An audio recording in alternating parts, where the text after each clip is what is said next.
Poemas ***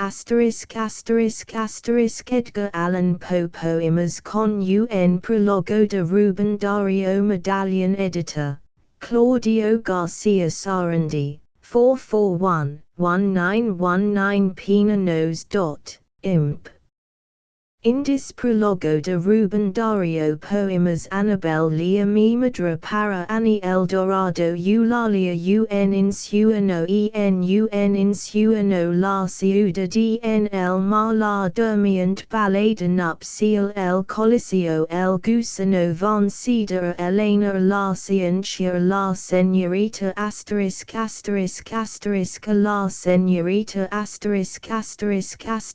el rio canción Los Espíritus de los Muertos La Romanza El Reino de las Hadas El Lago La Estrella de la Tarde El Día Más Feliz Imitation Las Campanas Eulalia Estrellas Fajas Dreamland El Cuervo Prologo en una manana fría y humedad por primera vez el inmenso país de los Estados Unidos.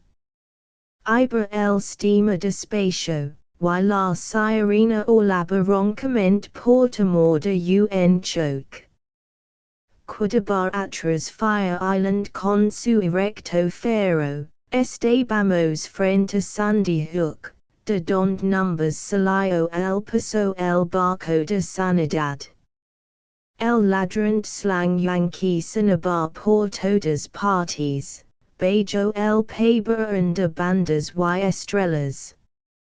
El viento frío, los pitos aromatizados, el humo de las chimeneas, el movimiento de las máquinas, las mismas ondas ventrudas de aquel mar estnado, el vapor que caminaba rumbo a la gran bahía, todo decía, all right. Entre las brumas se divisaban islas y barcos. Long Island desarrollaba la inmensa cinta de sus costas, y Staten Island, como en el marco de una vineta, se presentaba en su hermosura, tentando el lápiz, ya que no, por falta de sol, a la máquina fotográfica. Sobre cubitar se agrupan los pasajeros, el comerciante de gruesa panza, congestionado como un pavo, con encorvadas narices israelitas, el clergyman huesoso, enfundado en su largo leviton negro, cubierto con su ancho sombrero de fieltro. Y en la mano una pequeña biblia, la muchacha QUSA gorra de jockey, y que durante toda la travesía ha cantado con voz fonográfica, al son de un banjo, el joven robusto, lampino como un bib, y que, aficionado al box, tiene los puños de tal modo, que bien pudiera descuidar a un rinoceronte de un solo impulso. Y en los narrows se alcanzaba la tierra pintoresca y florida, las fortalezas. Luego, levantando sobre su cabeza la antorcha simbólica, cuida un lado la gigantesca Madonna de la Libertad. Que tiene por pena un islote. De mi alma brota entonces la salutación, a ti, prolífica, enorme, dominadora. A ti, Nuestra Señora de la Libertad. A ti, cuyas mamás de bronce alimentan un sinnúmero de almas y corazones. A ti, que te alzas solitaria y magnífica sobre tu isla, levantando la divina antorcha. Yo te saludo al paso de mi steamer, prosternándome delante de tu majestad. Ave, good morning. Yo ese, divino icono, magna estatua, Q2 solo number, el de la excelsa beldad Q encarnas, ha heco brotar estrellas sobre el mundo, a la manera del fiat del Señor. Ali están entre todas, brillantes sobre las listas de la bandera, las que iluminan el vuelo del orgullo de América, de esta tu América formidable, de ojos azules. Ave, libertad, llena de fuerza, el Señor es contigo, bendita tú es. Pero, sabes, si te ha herido mucho por el mundo, divinidad, manchando tu esplendor. Anda en la tierra otra que ha usurpado tu nombre, yq, en vez de la antorcha, leva la ti. Aquella no es la Diana sagrada de las incomparables flechas, es Hecate. Hecha mi salutation, mi vista contempla la masa enorme que está al frente, aquella tierra coronada de torres, aquella región de donde casi sentis que viene un soplo subyugador y terrible, Manhattan, la isla de Hierro, Nueva York, la sanguínea, la ciclopea, la monstruosa, la tormentosa, la irresistible capital del Czech. Rodeada de islas menores, tiene cerca a Jersey, y agarrada a Brooklyn con la una enorme del Porrent, Brooklyn, que tiene sobre el palpitante peco de acero un ramillet de campanarios. Se crió la voz de Nueva York, el eco de un vasto soliloquio de cifras. Quen distinta de la voz de Paris, cuando uno crezca cola, al acercarse, halagadora como una canción de amor, de poesía y de juventud. Sobre el suelo de Manhattan pescuva a ver surga de pronto un colosal chio Samuel, que llama los pueblos todos a un inaudito remit, y que el martillo del rematador cae sobre cúpulas y tecumbres produciendo un ensordecido trueno metálico. Antes de entrar al corazón del monstruo, recua de la ciudad, que vio en el poema bárbaro el vidente Thogorma don Sisyovit montera des murales de fer dontes enroulant des spirals des tours et des palais circles d'erain sur des blocs lourds, rush enorme, gehen auxiliary lugubres entrails ous engouffrent les forts, princes des anciens jours. Semejants a los fuertes de los días antiguos. Viven en sus torres de piedra, de hierro y de cristal, los hombres de Manhattan. En su fabulosa Babel, gritan, mugen, riswanan, Brahman, conmueven la bolsa, la locomotora, la fragua, el banco, la imprenta, el dock y la urna electoral. El edificio produce exchange, entre sus muros de hierro y granito, reúne tantas almas cuantas hacen un pueblo. He ali Broadway. Se experimenta casi una impresión dolorosa, sentis el dominio del vertigo. Por un gran canal. Cuyos lados los forman casas monumentales que ostentan sus cienojos de vidrio y sus tatuajes de rótulos, pasa un río caudaloso, confuso, de comerciantes, cadores, caballos, tranvías, omnibus, hombres sandwiches vestidos de anuncios y mujeres bellísimas. abarcando con la vista la inmensa arteria en su hervor continuo, liga a sentirse la angustia de ciertas pesadelas. Reina la vida del hormiguero, un hormiguero de percherones gigantescos, de carros monstruosos, de toda clase de vehículos.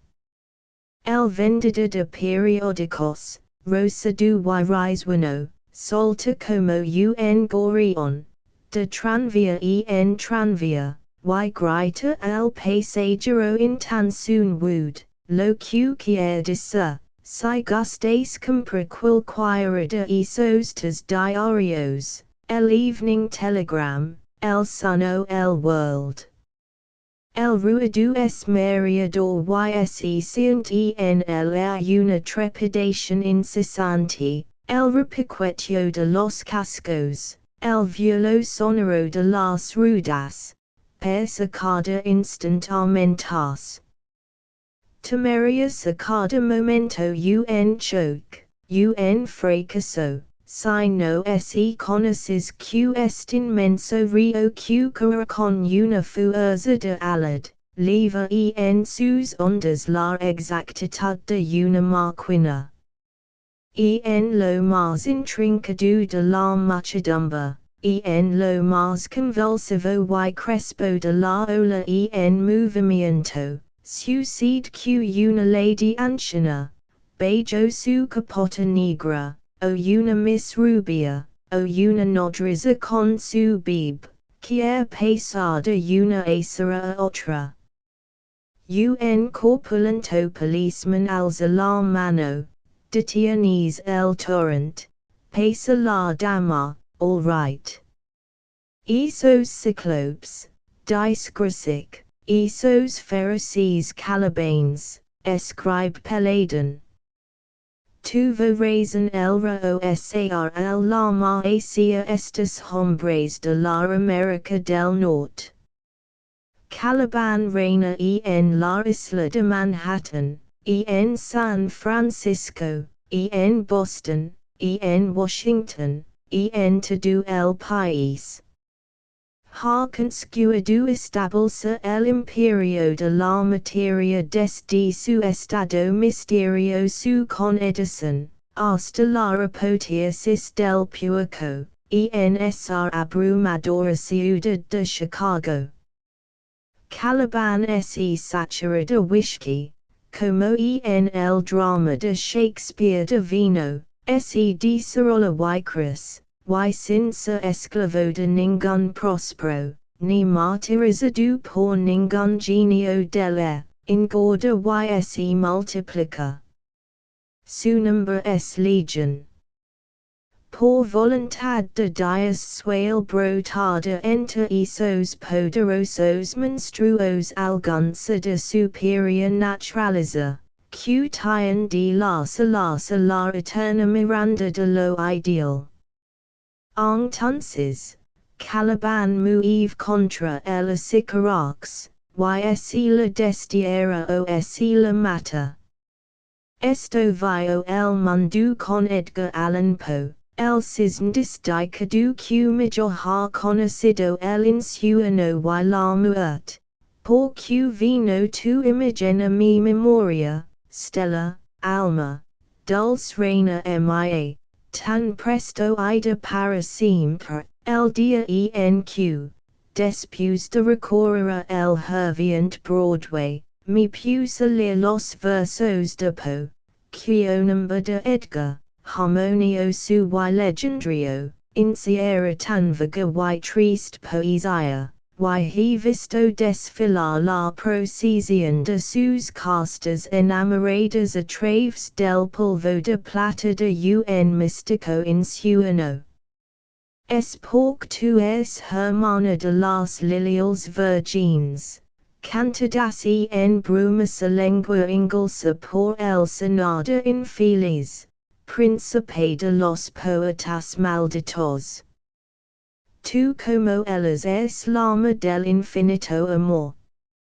Frente al balcón, vestido de rosas blancas, por donde en el paraíso asoma tu faz de generosos y profundos ojos, pacientes hermanas y te saludan con una sonrisa, y en la maravilla de tu virtud, oh, mi angel consolada, oh, mi esposa.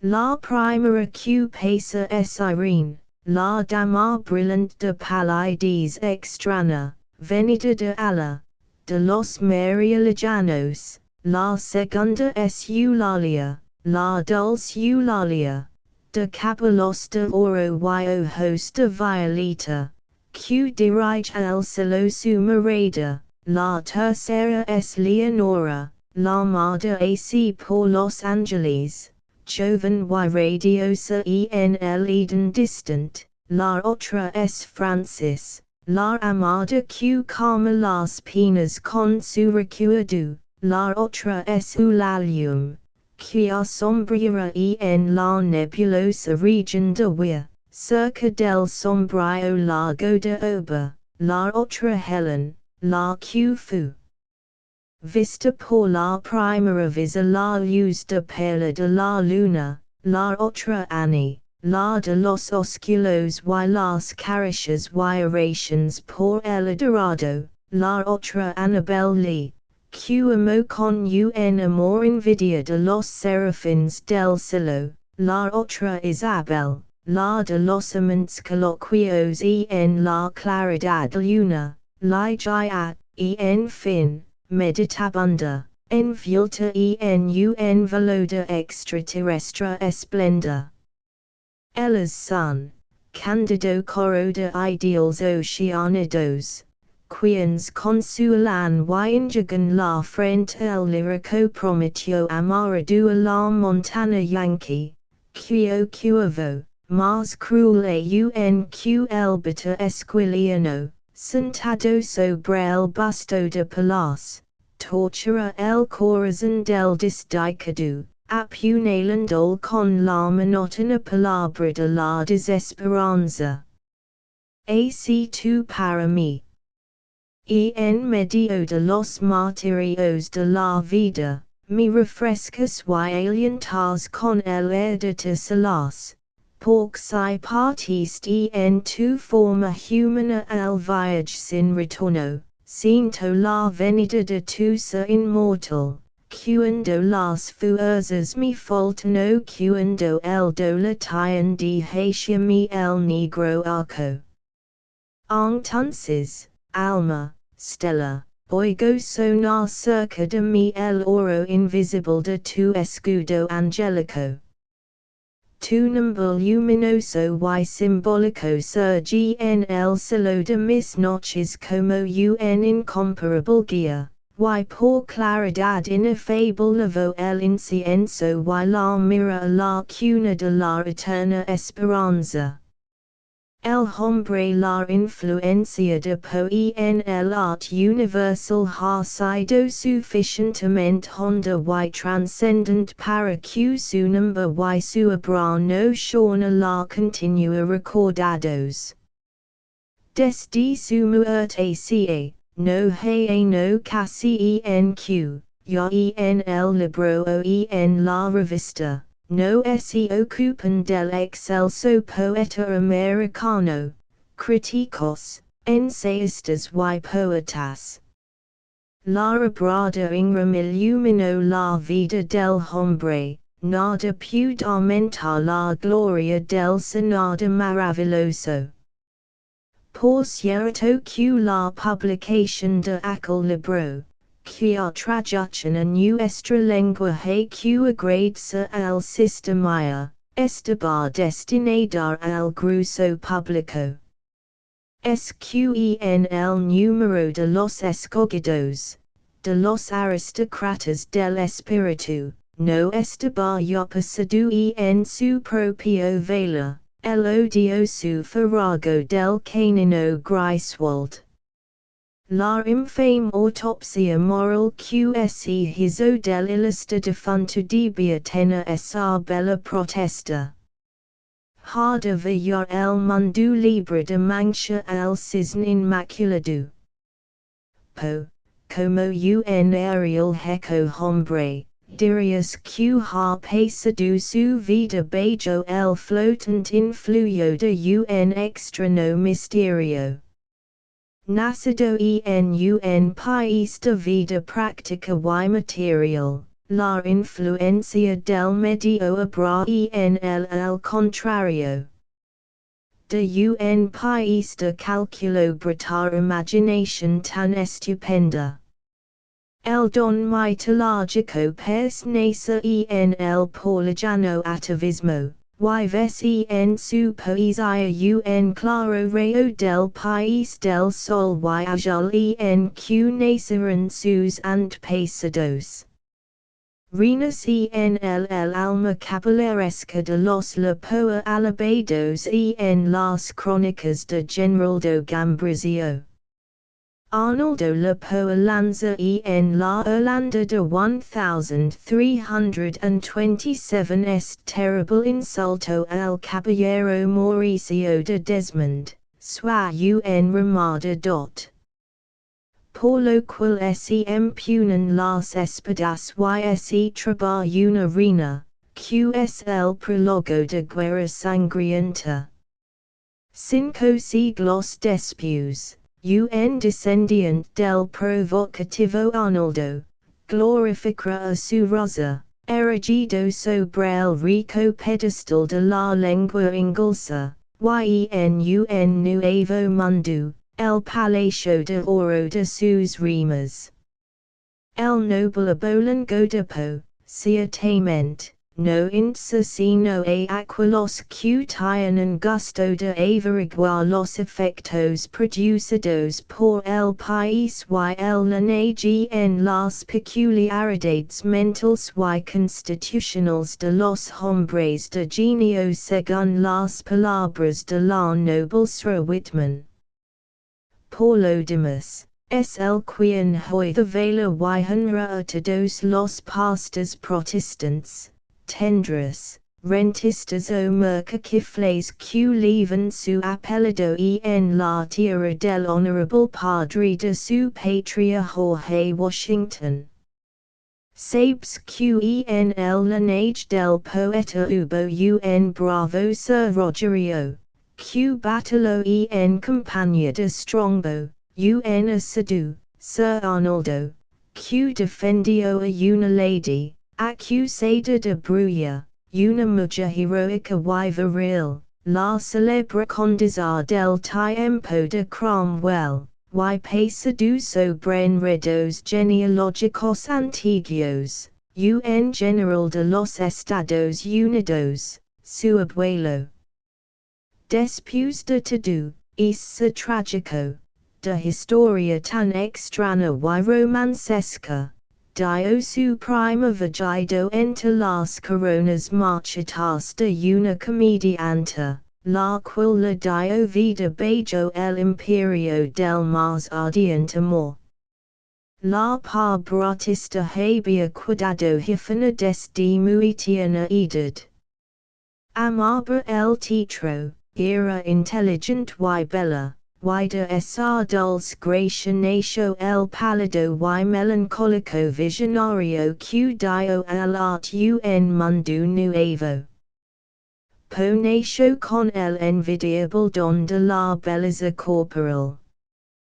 De todos los retratos que he visto suyos, ninguno de idea de aquella especial hermosura que en descripciones han dejado muchas de las personas que la conocieron.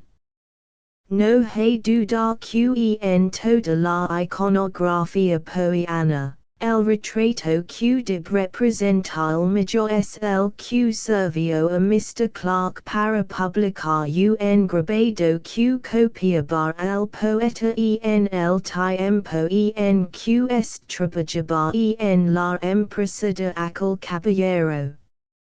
El mismo Clarke protestó contra los falsos retratos de Poe, que después de su muerte publicaron.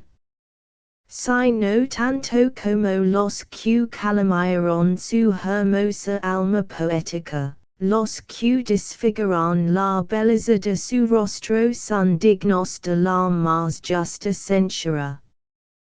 De todos los retratos que han ligado a mis manos, los que más me han llamado la atención son el de Schiffer, publicado en la edición ilustrada de Quentin, de los cuentos extraordinarios, y el grabado por Allan Poe, para la traducción del libro de Ingram por Maya. En ambos, Poe ha ligado ya la edad madura. No es, por cierto, aquel gallardo jovencito sensitivo que el conocer Elena Stannard, cuando tremulo y sin voz como el Dante de la Vita Nuova. Es el hombre que ha sufrido ya, que conoce por sus propias descarriadas cons como hayan las asperezas de la vida.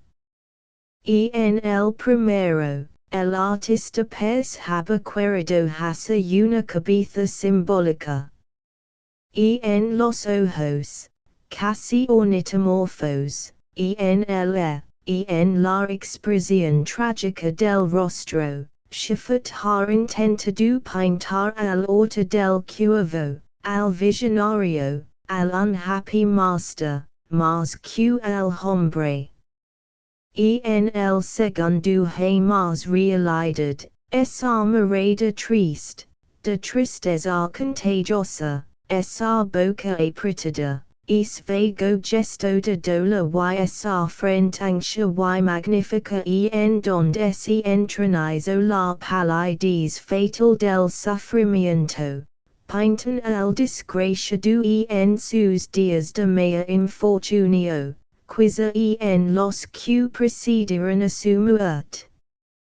Los otros retratos, como el de Halpin para la edición de Armstrong, numbers dan ya tipos de licuguinos de la época, ya caras que nada tienen que ver con la cabeza bella e inteligente de que habla Clark.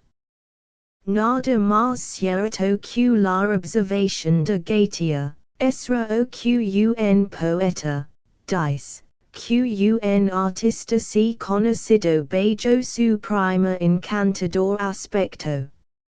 La reputación no le viene, sino muy tarde, cuando ya las fatigas del estudio, la lucha por la vida y las torturas de las páginas han alterado su fisonomía primitiva, apenas digno una máscara usada, marchita, donde cada dolor ha puesto por estigma una maguladura o una arruga dot. Desde niño, Poe prometía una gran belleza dot. Sus compañeros de colegio hablan de su agilidad y robustez. Su imaginación y su temperamento nervioso estaban contrapsados por la fuerza de sus músculos. El amable y delicado ángel de poesía sabía dar excelentes puñetazos. Más tarde dirá el una buena señora, era un muchacho bonito dot. Cuando entra a West Point has notado en el un colega, Mr. Gibson, su mirada cansada, tediosa y hastiada dot. Ya en su edad viril, recuerda el bibliófilo Gowans. Poe tenía un exterior notablemente agradable y que predisponía en su favor, lo que las damas la llamarían claramente bello dot. Una persona que la oí recitar en Boston, dice, era la mayor realización de un poeta, en su fisonomía, y manera dot. Un precioso retrato es hecho de mano femenina, una talla algo menos que de ultramediana, quizá, pero tan perfectamente proporcionada y coronada por una cabeza tan noble, libre tan regiment, que, a mi juicio de muchacha, causaba la impresión de una estatura dominante. Esos claros y melancólicos ojos parecen redes de una eminencia. Otra dama recuerda la extraña impresión de sus ojos, los ojos de Poe, y en verdad, eran el rasgo que más impresionaba, y era el los que su cara debía su atractivo peculiar. Jamás he visto otros ojos que en algo así le parecieran. Eran grandes, con pestañas largas y un negro de azabache, el iris acero gris, poseía una cristalina claridad y transparencia, a través de la cual la pupila negra azabache se va a expandirse y contraerse, con toda sombra de pensamiento o de emoción. Observe que los párpados jamás se contraen, como es tan usual en la mayor parte de las personas, principalmente cuando hablan, pero su mirada siempre era lana, abierta y sin encogimiento ni emoción. Su expresión habitual era sonada y triste. Algunas veces tenía un modo de dirigir una mirada ligera, de sosleo, sobre alguna persona que no la observaba a él, y, con una mirada tranquila y fija, parecía que mentalmente estaba midiendo el calibre de la persona que estaba allanada el dot, que ojos tan tremendos tiene el señor Poe. Me dijo una señora. Me has helar la sangre el das violentamente y fajalos sobre mi cuando estoy hablando. La misma agrega, usaba un bigote negro, esmeradamente cuidado, pero que no cubría completamente una expresión ligeramente contraída de la boca y una tensión ocasional del labio superior, que se asemejaba a una expresión de mofa. Esta mofa era fácilmente excitada y se manifestaba por un movimiento del labio, apenas perceptible, y sin embargo, intensamente expresivo. No había en ella nada de malevolencia, pero sí mucho sarcasmo. Sabes, pues, que aquella alma potente y extraña estaba encerrada en hermoso vaso. Pes que la distinción y dotes físicas deberían ser nativas en todos los portadores de la lira. Apolo, el crenado Newman lírico, no es el prototipo de la belleza viril. Mas no todos sus hijos nacen con dote tan espléndido. Los privilegiados se llaman Goethe, Byron, Lamartine, Poe. Nuestro poeta, por su organización vigorosa y cultivada, pudo resistir esa terrible dolencia que un médico escrita llama con gran propiedad la enfermedad del insueño.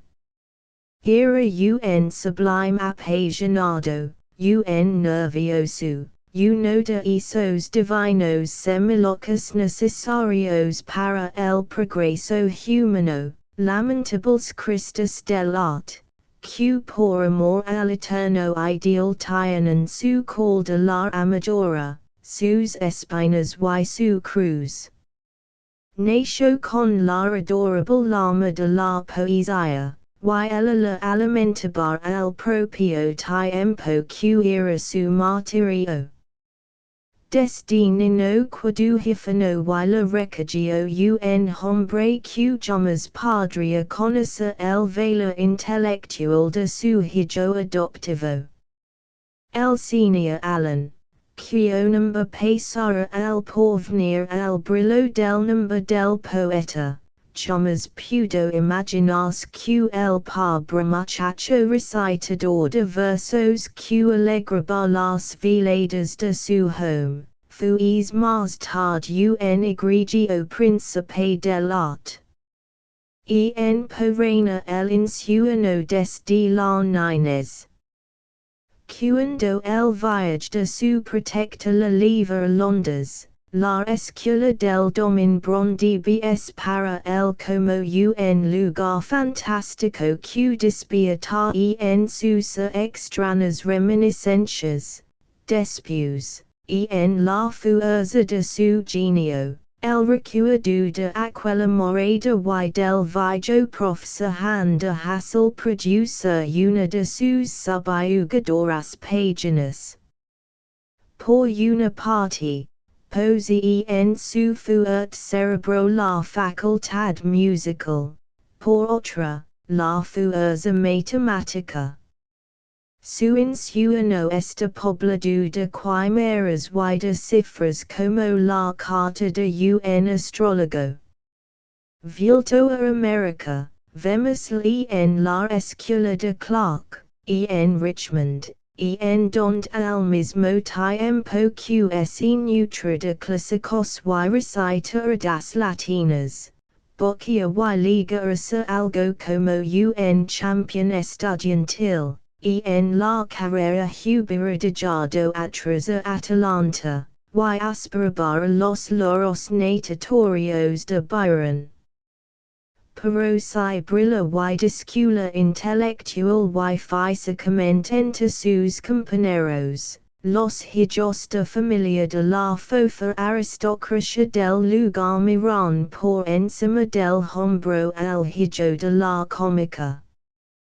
Cuenta no harda haber sido la hil que tuvo que devorar ser exquisito, humilado por una region del cual en días posteriores habría orgullosamente de glorias.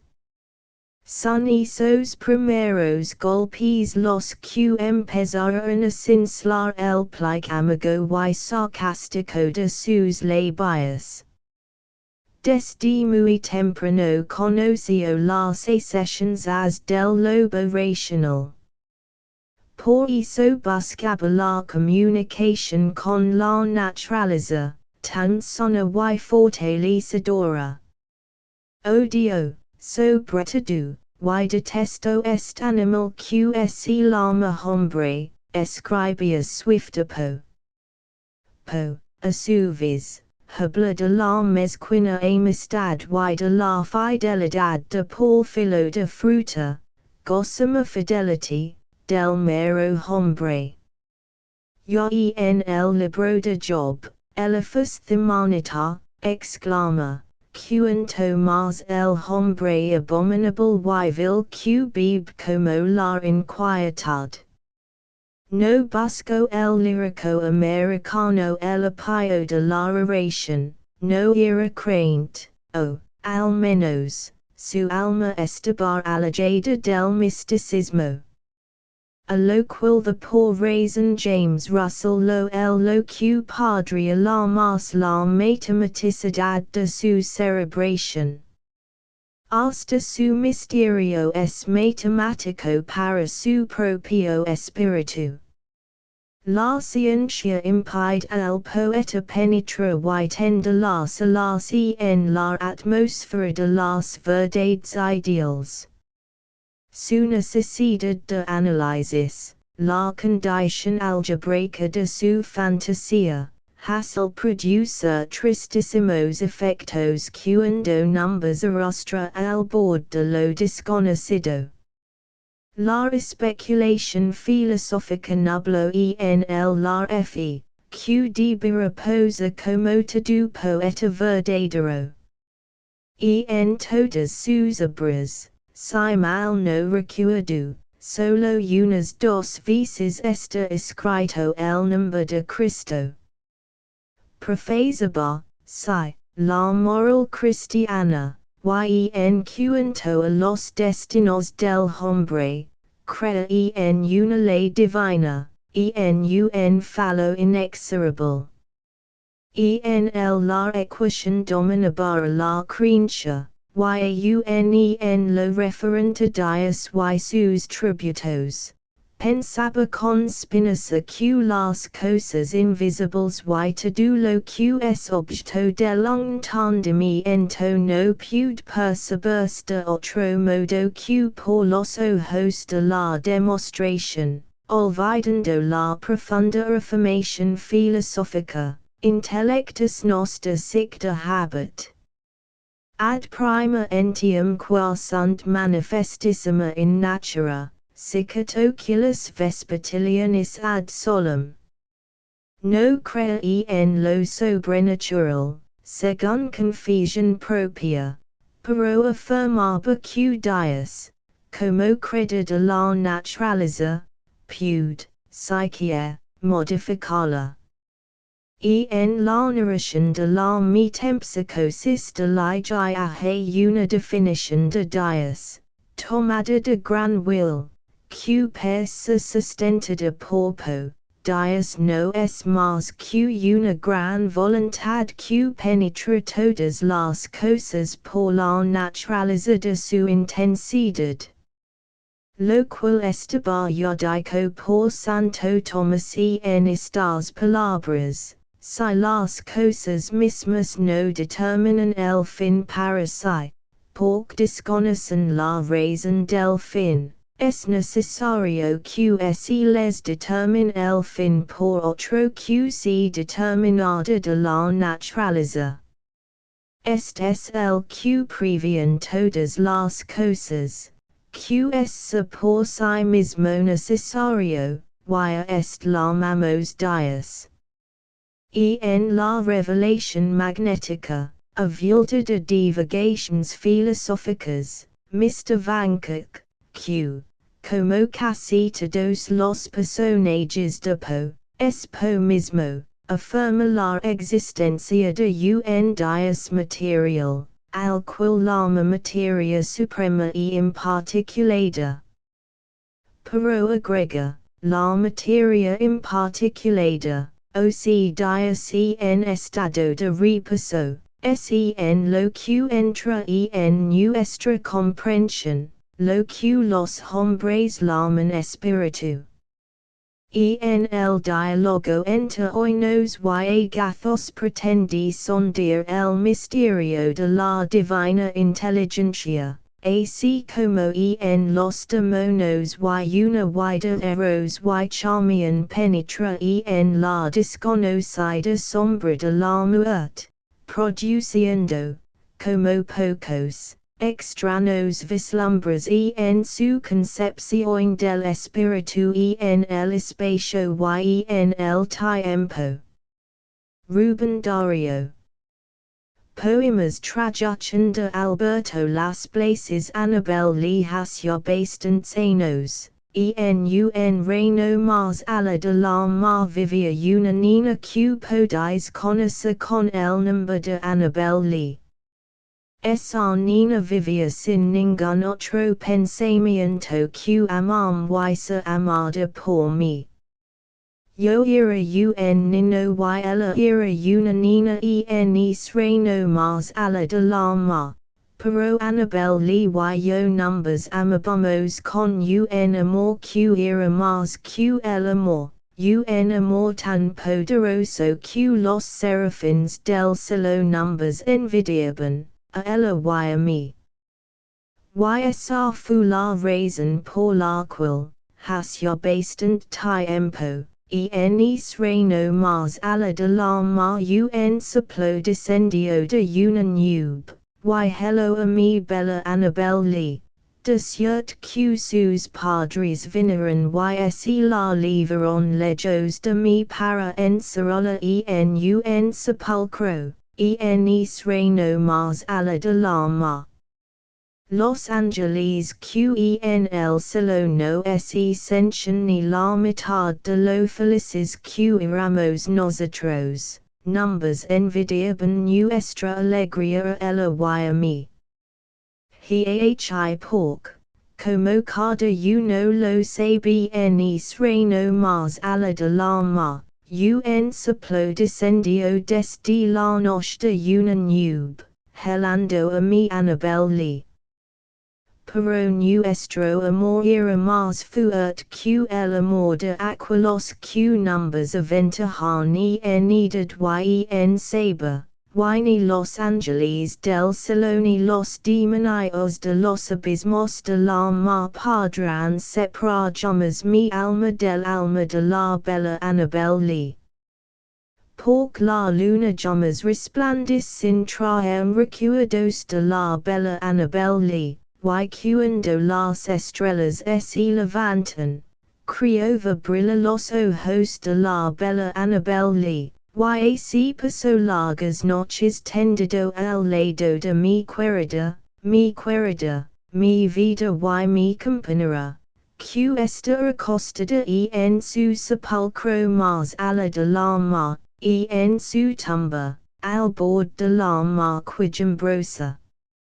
1849 A mi madre, Sanito, por ciento que a la arriba, en el cielo, Los Angeles que se hablan dulcemente al oído, no pueden encontrar entre sus radiantes palabras de amor una expresión más ferviente que la de madre, hi por que. Desde hace largo tiempo os lamo con ese nombre querido, a ti que es para mí más que una madre y que llenáis el santuario de mi corazón y en el que la muerte os ha instalado, al libertar el alma de mi Virginia. Mi madre, mi propia madre, que murió en buena hora. No era sino mi madre. Pero vos fuistis la madre de aquella que quis tan tiernamente, y por eso mismo me sua más querida que la madre que conocí, más querida que todo, lo mismo que mi mujer era más amada por mi alma que lo que esta misma amaba su propia vida. Para Annie, gracias a Dios. La crisis, el mal ha pasado y la languida enfermedad ha desaparecido por fin, y la fiebre la amada viva está vencida. Tristemente, seq estoy disposado de mi fuerza, y no movo un músculo mientras estoy tendido, todo a lo largo. Pero, ¿qué importa? Siento que voy mejor paulatinamente. Y repaso tan tranquilamente, en el presente, en mi lecho, que a contemplarme si mi criaria muerto, y podría estremecer al que me viera, credo muerto. Las lamentations y los gemidos, los suspiros y las lágrimas son apaciguadas entre tanto por esta horrible palpitación de mi corazón, esta horrible palpitación. La incomodidad, el disgusto, el cruel sufrimiento, han cesado con la fiebre que enloquecia mi cerebro. Con la fiebre la amada viva que consumía mi cerebro. Y de todos los tormentos, aquel que más tortura ha cesado, el terrible tormento de la sed por la corriente oscura de una pasión maldita. He bebido de un agua que apaga toda sed. He bebido de un agua que corre con sonido arrollador, de una fuente subterránea pero poco profunda, de una caverna que no está muy lejos, bajo tierra. Que no se dijo jamás, mi quarto este oscuro, mi lico es estrico, pork jamas ningun hombre dormio en lico igual, y para dormir verdaderamente, sen lico como est en el que acostas. Mi alma tantalizada reposa dulcemente aquí, olvidando, sin recordar las llamas, sus rosas, sus antiguas ansias muertos y de rosas. Pues ahora, mientras reposa tan tranquilamente, imagina a su alrededor, una más santa fragancia de pensamientos. Una fragancia de romero mezclado a pensamientos, a sabor colegiado y el de los bellos y rígidos pensamientos. Yaciosa, dicosamente sumergida en recuerdos perens de la constancia y de la belleza de Annie, anegada en beso a las trenzas de Annie. Tiernamente me abraza. Apasionadamente me acaricia. Y entonces caigo dulcemente adormecido sobre su seno, profundamente dormido del cielo de su seno.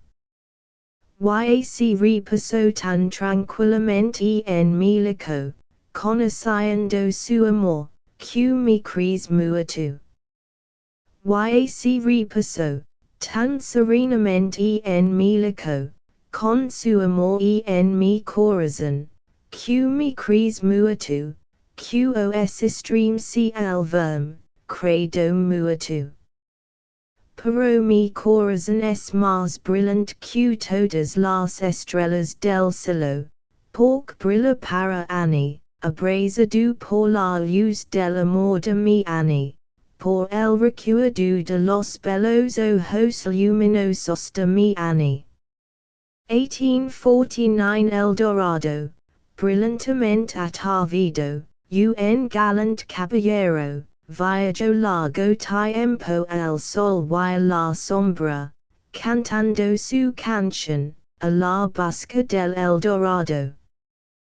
Pero luego viajó, el animoso caballero, y sobre su corazón cayó la noche porque en ninguna parte encontró la tierra del El Dorado.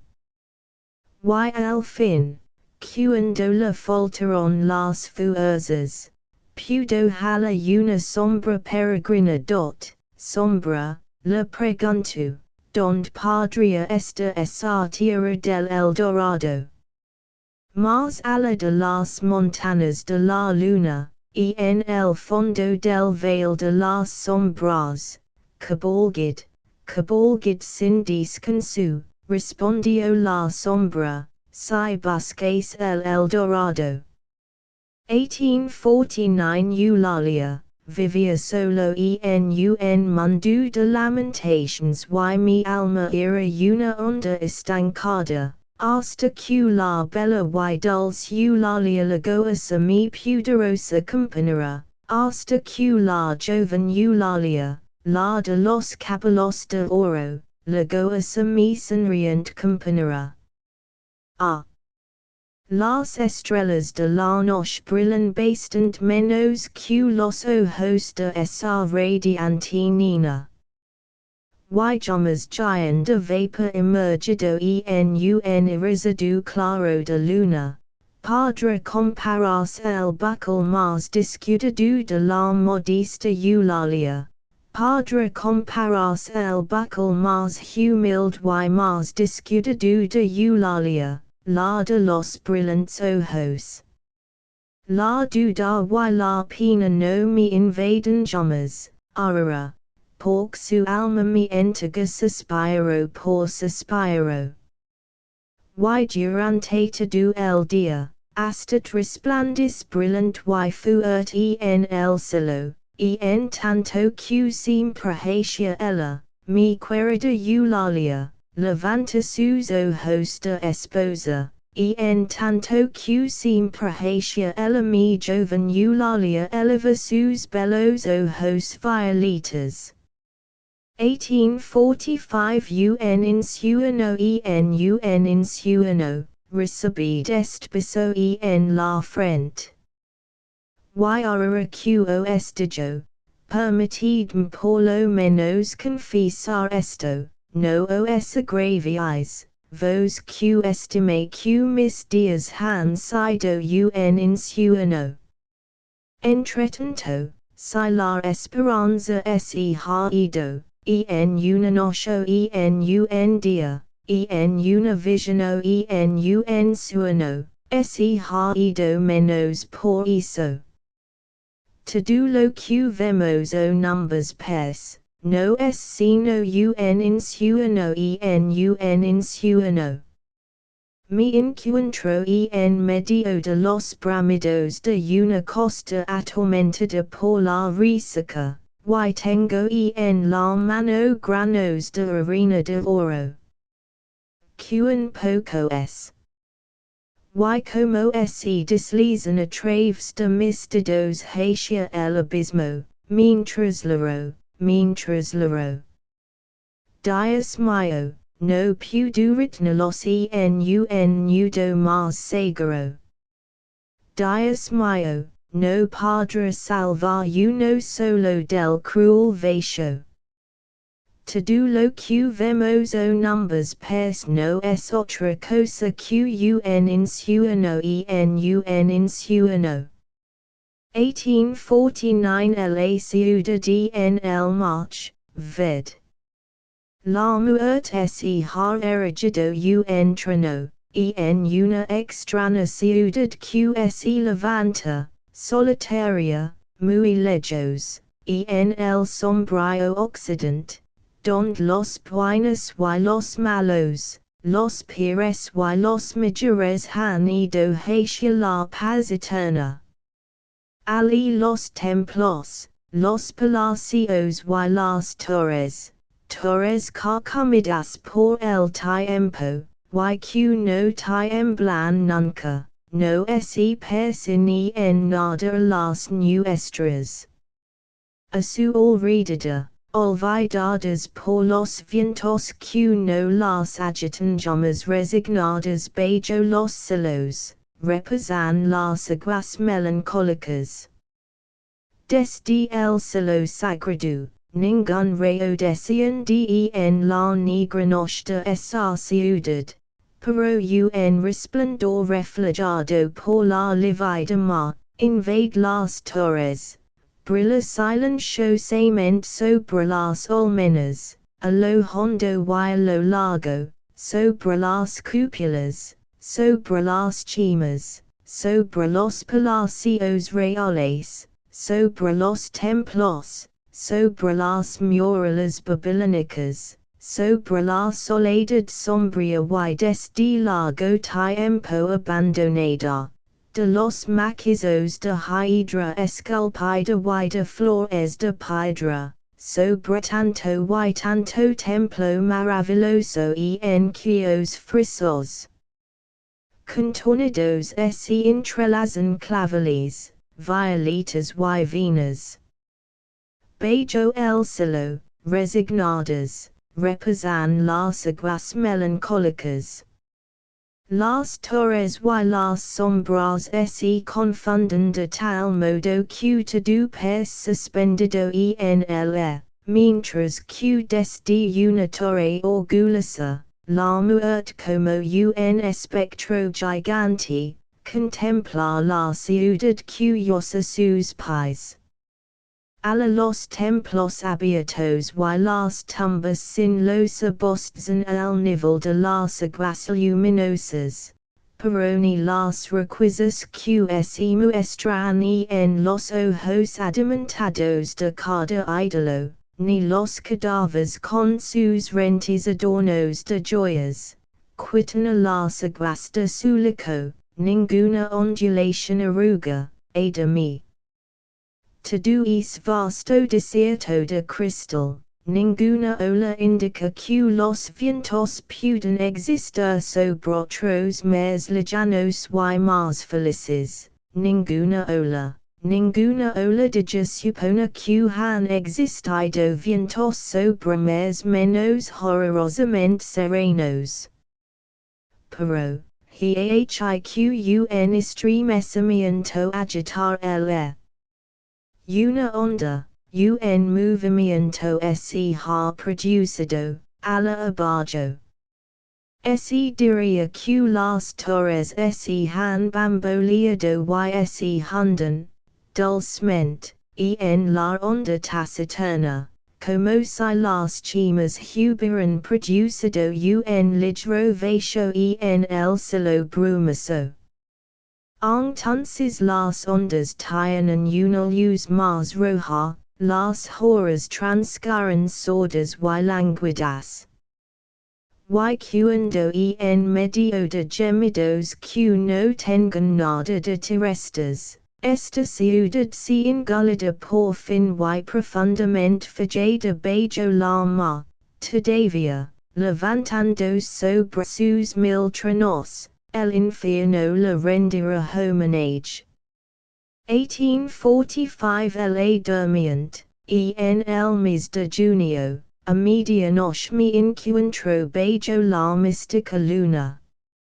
Un oscuro vapor de opio y de rojo se exhala de su halo de oro, y dulcemente, filtrando por la cumbre tranquila de la montana, resbala perezosa y armoniosamente por el veil universal. El romero se adorme sobre la tumba, el lis se inclina hacia la onda. Envolviéndose en la bruma se hunde en el reposo.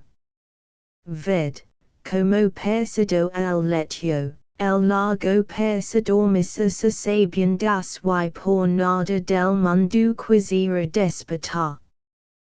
Toda belleza duerme. Y ved donde reposa, su ventana abierta a los cielos, Irene, con sus destinos. Oh brilliant princesa! Por que deja esa ventana abierta a la noche. Los espíritus juguetones, desde lo alto de los árboles se filtran a través de la persiana.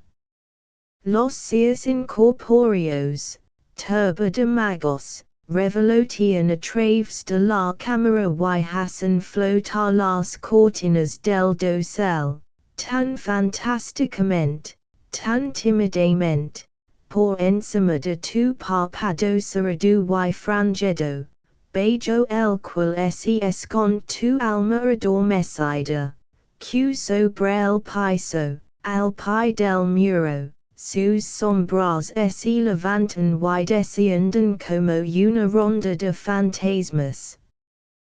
Querida nena, no tienes miedo. Por que, y con que sueñas. Has venido, ciertamente, de más muy lejanos, no es una maravilla para los árboles de este jardín. Extraña es tu palidez, extraño tu vestido, extraña sobre todo, la longitud de tus cabellos, y todo este silencio solemne. Elogium. Oh. Pude que su sueño sea tan profundo como durable, que el cielo la tenga en su santa guardia. Que esta cámara se transformada en una más melancólica y yo regaría días que la dij dormir para siempre, los ojos cerrados, mientras que a su alrededor eran los fantasmas de oscuros veloz. Mi amor, elogium. Que su sueño eterno pueda ser profundo. Que los gusanos se deslizan dulcemente a su alrededor. Que en el fondo del bosque viejo y sombrío, alguna gran tumba pueda abrirse para ella, alguna gran tumba que haya cerrado otras veces como a las sus negros paníos triunfantes, por encima de los estándares funerarios bordados con las armas de su ilustre familia, alguna tumba lejana y alada contra la portada de la cual elegía y en su infancia lanzado tantas piedras ociosas, algún sepulcro que aporta sonora no la devuelva jamás nuevos ecos, a ella, pobrejilla del pecado, quen otro tiempo se estremece al pensamiento de que fueron los muertos quienes le respondían gimiendo. 1845 Balada nupcial, el anhelo está en mi dedo y la corona sobre mi frente, y aquí que poseo razos y joyas en abundancia, y en el presente instant soy feliz. Y mi señor me ama bien, pero la primera vez que pronuncio su voto sentí extremis mi peco, porque sus palabras sonaron como un toque de agonía y su voz se parecía la de aquel que cayó durante la batalla en el fondo del vale, y que este caso ahora. Pero habló de modo de tranquilizam y besó mi frente pálida. Entonces un delirio vino y me transportó en espíritu al cementerio. Y pensando que mi señor era el difunto enorme, suspira por el que estaba delante de mí, yo soy dichosa ahora.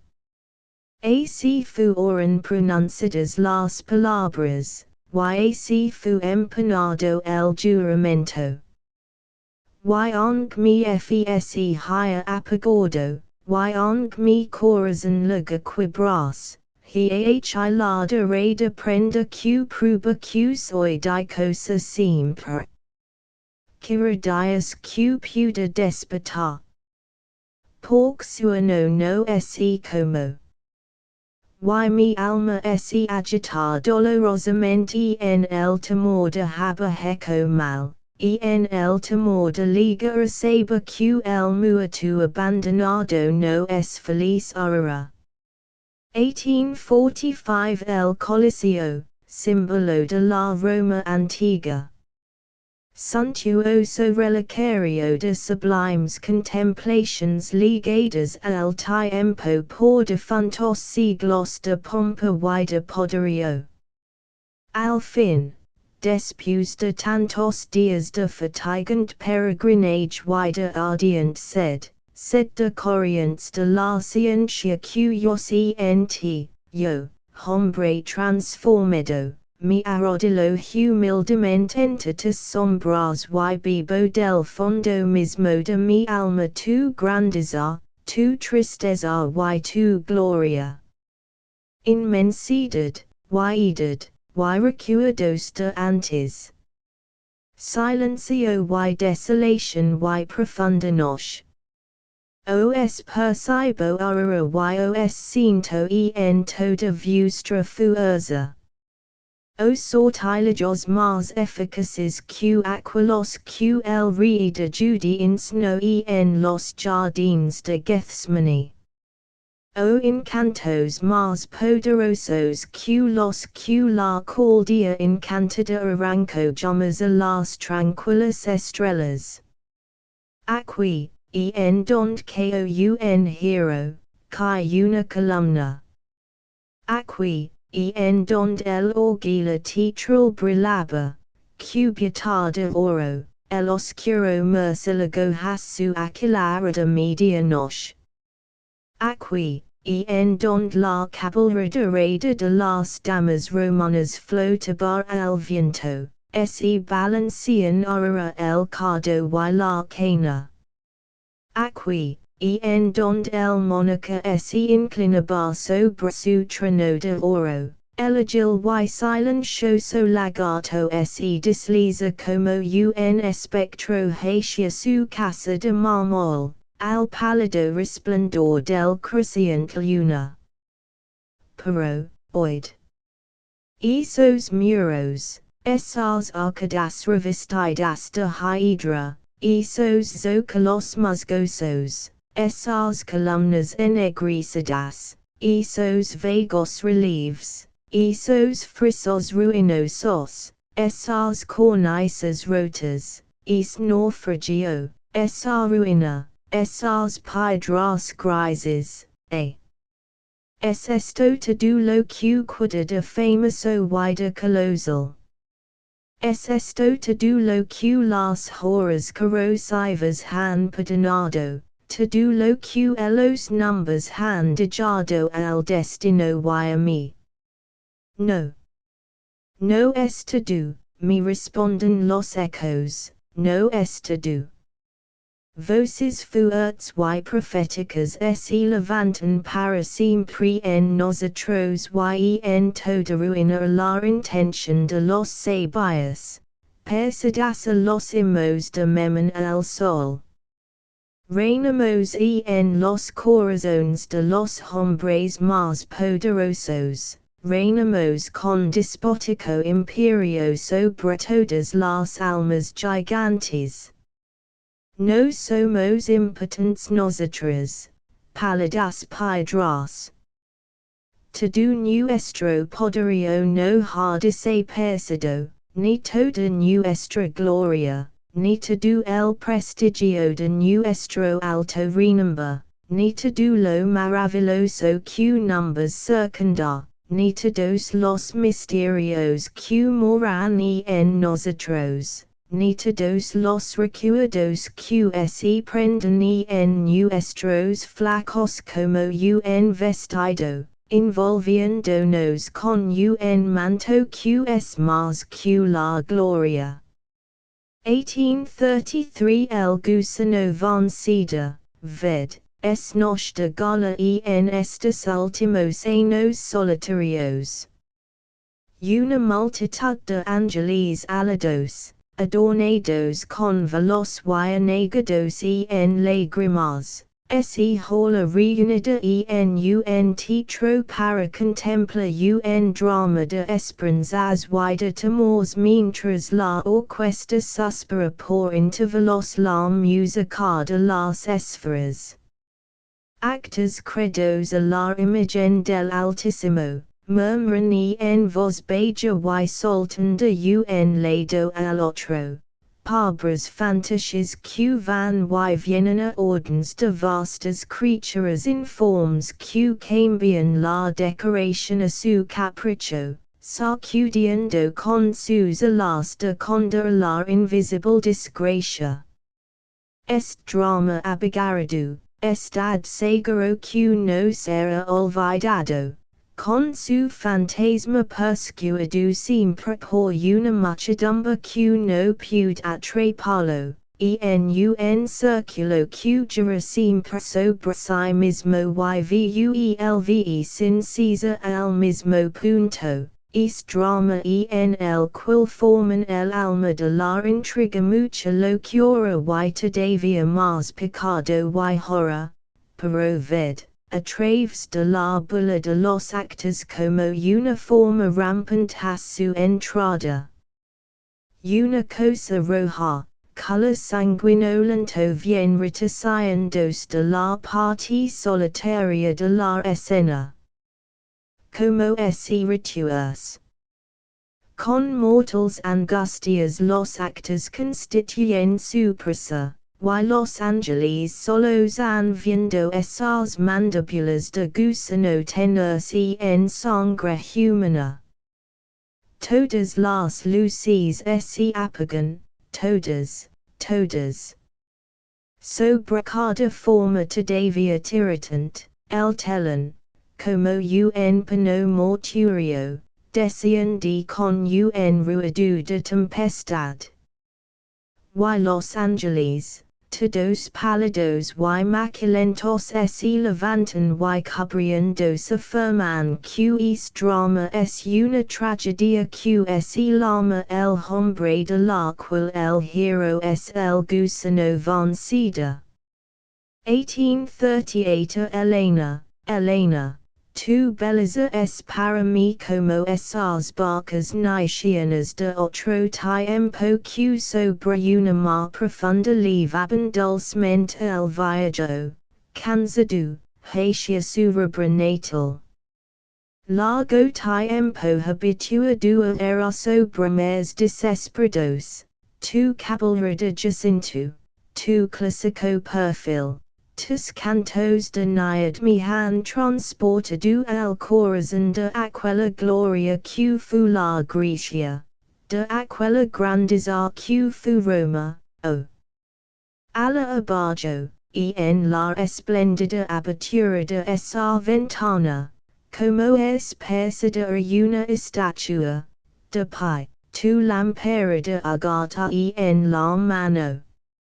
O sequis. Tu que me has ligado de esas regions que son la tierra bendita.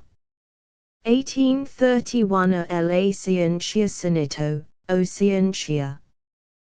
Tu es la verdadera hija del viejo tiempo, tu, que a manera indiscreta transforma todas las cosas. Por que haces tu presa del corazón del poeta. Obita, que a las son las sombrías realidades. Como podría el amarte. Como te creería sabia si no has querido dialogar en sus ensueños en busca de tesoros en el sno de los cielos constelados, por más de que hasta allí subirá con ella intrépida. No has arrancado Diana a su carro, y obligado a las hamadridas de la selva a buscar un asilo en alguna otra estrella más feliz. No has sacado a la nayad de su ola, al elfo de su pradera verde y a mí mismo no me has arrebatado mi sueño estival bajo los tamarindos. 1829 La señorita que me importa si mi ciudad terrestre no encierra en mí mismo más que una pequeña cosa de esta tierra. Que me importa si nos de amor son olvidados en un momento de odio. No lo en forma alguna porque los desolados son más de casos que yo, pequeña, sino porque veo que os afligis por el destino de este que no es sino un transient sobre la tierra. 1829 La señorita las umbrías bajo las quils vio. En mis ensueños, los más traviesos pájaros cantores, son labios, y toda la melodía de tu voz no es hecha sino por palabras credas por tus labios. De tus ojos, engastados en el santuario celeste de tu corazón, sin las miradas desoladas ahora, oh Dios. Sobre mi espíritu fúnebre, como la luz de una estrella sobre un sudario. Tu corazón. Mi despierto y suspiro y vuelvo a dormir para ensoñar hasta el día de la verdad, que el oro, capaz de tantas locuras, no podrá jamás comprar. 1829 El Rio, Bello Rio. En tu clara y brillante onda de cristal, agua vagabunda, es un emblema del esplendor de la belleza, un emblema del corazón que no es y esconderá, un emblema de la alegre fantasía de arte en casa de la hija del viejo Alberto. Pero mientras ella mira en tu corriente, que resplandece y tiembla, porque el más hermoso de todos ríos recuerdará uno de sus adoradores. Es pork en su corazón como en tu onda, su imagen está profundamente grabada, en su corazón que tiembla bajo el brillo de sus ojos que buscan el alma. 1829 Canción, T6 en tu día nupcial, cuando un intenso poder invadia tu frente. Aunque tu futura alegría olvidada de TYQ, delante tuyo, no fuera el mundo sino amor. En la vivificante luz que brillaba en tus ojos, haya sido su esencia, en contra todo lo que mi mirada dolorosa pudo hallar encantador sobre la tierra. Es poder no era, quizá, sino poder virginal, pudo muy bien pasar por tal, aunque su esplendor haya nace una llama más impetuosa todavía en el snow de aquel que, pobre de él, te vio en tu día nupcial, cuando tu frente se cubría de rubor invencible. A pesar de que estuvieras rodeada de dicha y que el mundo no fuera sino amor ante ti. 1827 Los espíritus de los muertos, tu alma se encontrará sola, cautiva de los negros pensamientos de la gris piedra tumble, ninguna persona te inquietará en tus horas de recogimiento.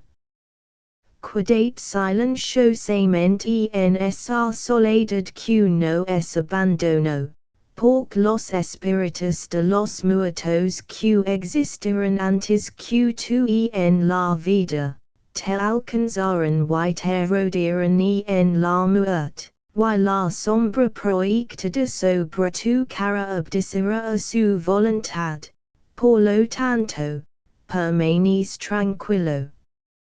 Aunque serena, la noche fruncirá su sno, y las estrellas, de lo alto de sus tronos celestes, no brillarán más sus miradas con un resplandor parecido al de la esperanza que se concede los mortales, pero sus órbitas rojas, desprovistas de todo rayo, serán para tu corazón marchito como una quemadura, como una fibra que quiere unirse a ti para siempre.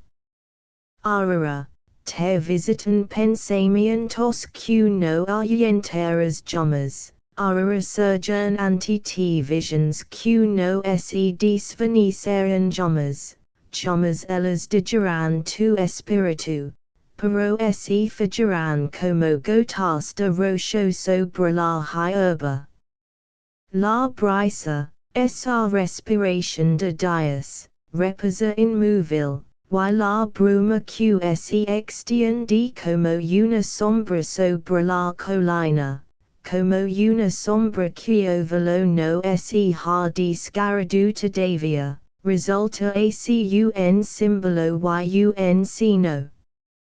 Como logra permanecer suspendida los árboles, ese es el misterio de los misterios. 1827 La romanza, o romanza que gustas cantar, la frente adormecida y las plegadas, entre las hojas verdes agitadas a lo lejos sobre algún lago umbrío. Tu has sido para mí un papagayo de vivos colores, un pájaro muy familiar. Tu me has enseñado a leer mi alfabeto, a balbucear todas mis primeras palabras, mientras que, niño de miradas sagas, me hundía en huranos bosques. En estos últimos tiempos, el eterno conde de los tiempos ha estremecido de tal modo mi cielo hasta en sus alturas, agrandando el tumulto producido por el paisaje y la huda de los años, Y tengo tan obstinadamente los ojos fajos en el inquietante horizonte, que no me queda tiempo para mis dulces ocios. El reino de las hadas, vales oscuros, torrents umbríos, bosques nebulosos en los cuales nadie puede descubrir las formas a causa de las lágrimas que gotar es la ronda todas partes. Alla, lunas desmesuradas crecen y decrecen, siempre, ahora, siempre, a cada instante de la noche, cambiando siempre de lugar. Y bello el hálito de sus faces pálidas las oscuras sin el resplandor de las temblorosas estrellas. Hacia la duodécima hora del cuadrante nocturno una luna más nebulosa que las otras, de una especie que las hadas han probado ser la mayor. Desciende hasta bajo el horizonte y pone su centro sobre la corona de una eminencia de montañas, mientras que su vasta circunferencia se esparce en vestiduras flotantes sobre los caseríos, sobre las mismas mansiones distantes, sobre bosques extraños, sobre la mar, sobre los espíritus que danzan, sobre cada cosa adormecida, y los sepulta completamente en un laberinto de luz. Y entonces, cuán profundo es el éxtasis de su sueño. De mañana, ellas se levantan, y su velo una viola por los cielos mientras se agitan como pálido albatros al soplo de la tempestad que las sacude como a casi todas las cosas. Pero cuando las hadas que se han refugiado bajo esa luna de la que se han servido, por así decirlo, como de una tienda, la dejan, no pueden jamás volver a encontrar abrigo. Y los átomos de estro se dispersan y se convierten bien pronto en una lluvia, de la cual las mariposas de esta tierra, que buscan en vano los cielos y vuelven a descender, criaturas jamás satisfechas, numbers devuelven particulares avisos sobre sus alas estremecidas.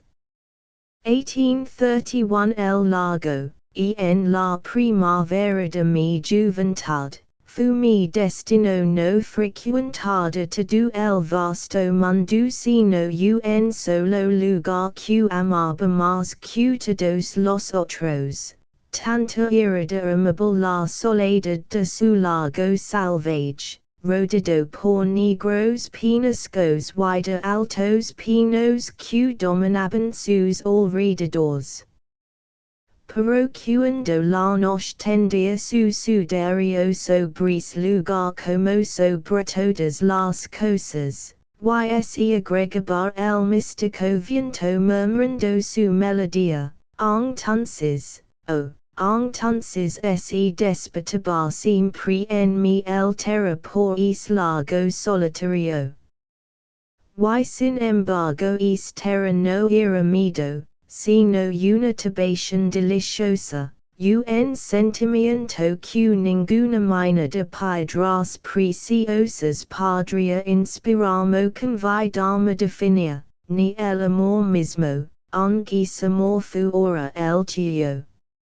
La muerte reinaba en el snow de esa onda envenenada, y en su remolino había una tumba bien hecha para aquel que pudiera beber en ella un consuelo a su imaginación taciturna, para aquel cuya alma desamparada pudiera habas eco un Eden de ese lago velado. 1827 La estrella de la tarde, era en el corazón del verano y en medio de la noche. Las estrellas marchando en sus órbitas brillaban con un pálido resplandor a través de la luz más viva de la fría luna, mientras que esta, rodeada de los planetas, sus esclavos, lanzaba desde lo alto de los cielos, sus rayos sobre las olas. Yo contemplaba su triste sonrisa, demasiado fría para mí. Una nube oscura vino a pasar, semejante un sudario, y fue entonces que me volví hacia ti, estrella del sur, orgullosa en tu gloria lejana. Y ahora mi será más querida tu luz, porque lo que me de más magnificente a través del cielo nocturno, es la alegría de mi corazón, y yo prefiero tu discreto y lejano resplandor a esa alma cercana pero más fría. 1827 El día más feliz, la hora más dichosa. Los ha conocido mi corazón agitado y marchito, pero siento que ha desaparecido ya mi más alta esperanza de orgullo y de poderío. He dicho de poderío. Sí. Pero desde has largo tiempo, de mí. Ese han desvanecido los belos insueños de la juventud. Han pasado ya, digamos los que se desvanezcan. Y tu, orgullo, que herda ti ahora. Otra friend puede bien herida el veneno que me has dado. Que por lo menos mi espíritu permanezca tranquilo. El día más hermoso. La hora más feliz que mis ojos hayan visto y hayan podido ver jamás, mi más brillante mirada de orgullo y de poderío, todo eso ha existido pero yo no existo, yo lo siento. Y si esa esperanza de orgullo y de poderío me fu ahora ofrecida ahora acompañada de un dolor semejante al que experimento, no quisiera revivir esa hora brillante. Porque bajo su ala levaba una oscura mezcla y mientras volaba, digaba que una esencia todopoderosa para consumir un alma que también la conocía. 1827 Imitation, una ola insondable de invincible orgullo, un misterio y un sueño, tal debió ser mi primera edad. Yo anadu que es sueño estaba atravesado por un pensamiento hurano, siempre despierto, deseos que han existido, y que mi espíritu no hubiera apercibido jamás si los hubiera dejado pasar cerca de mí, bajo mi encenadora pupila. Que ningún otro, hacia abajo, hered esta visión de mi espíritu, de esos pensamientos que a cada instante quisiera dominar y que se extienden como un hijito sobre mi alma. Porque, al fin, esa brillante esperanza y este tiempo liviano se han ido, y mi reposo terrestre, me ha dejado, el también, con un suspiro, al pasar. Entre tanto, no me preocupo de que él parezca con un pensamiento que entonces amaba. 1827 Traducidos por Carlos Archero Torres las campanas y por el RSE Dilator Alegre Campanillo. Son las campanas de plata del trineo, Q mundo de alegria expressa su melodia. Q retintin de cristal en el ambient glacial. Mientras las luces astrales Q titilan en los celos y miran en los cristales de los hielos, y sub la nota única como un agil rima rúnica Q ala en la noche serena va dilatando sus ecos por el último confín, y la campanilla suena Dylan, melodiosa y cristalina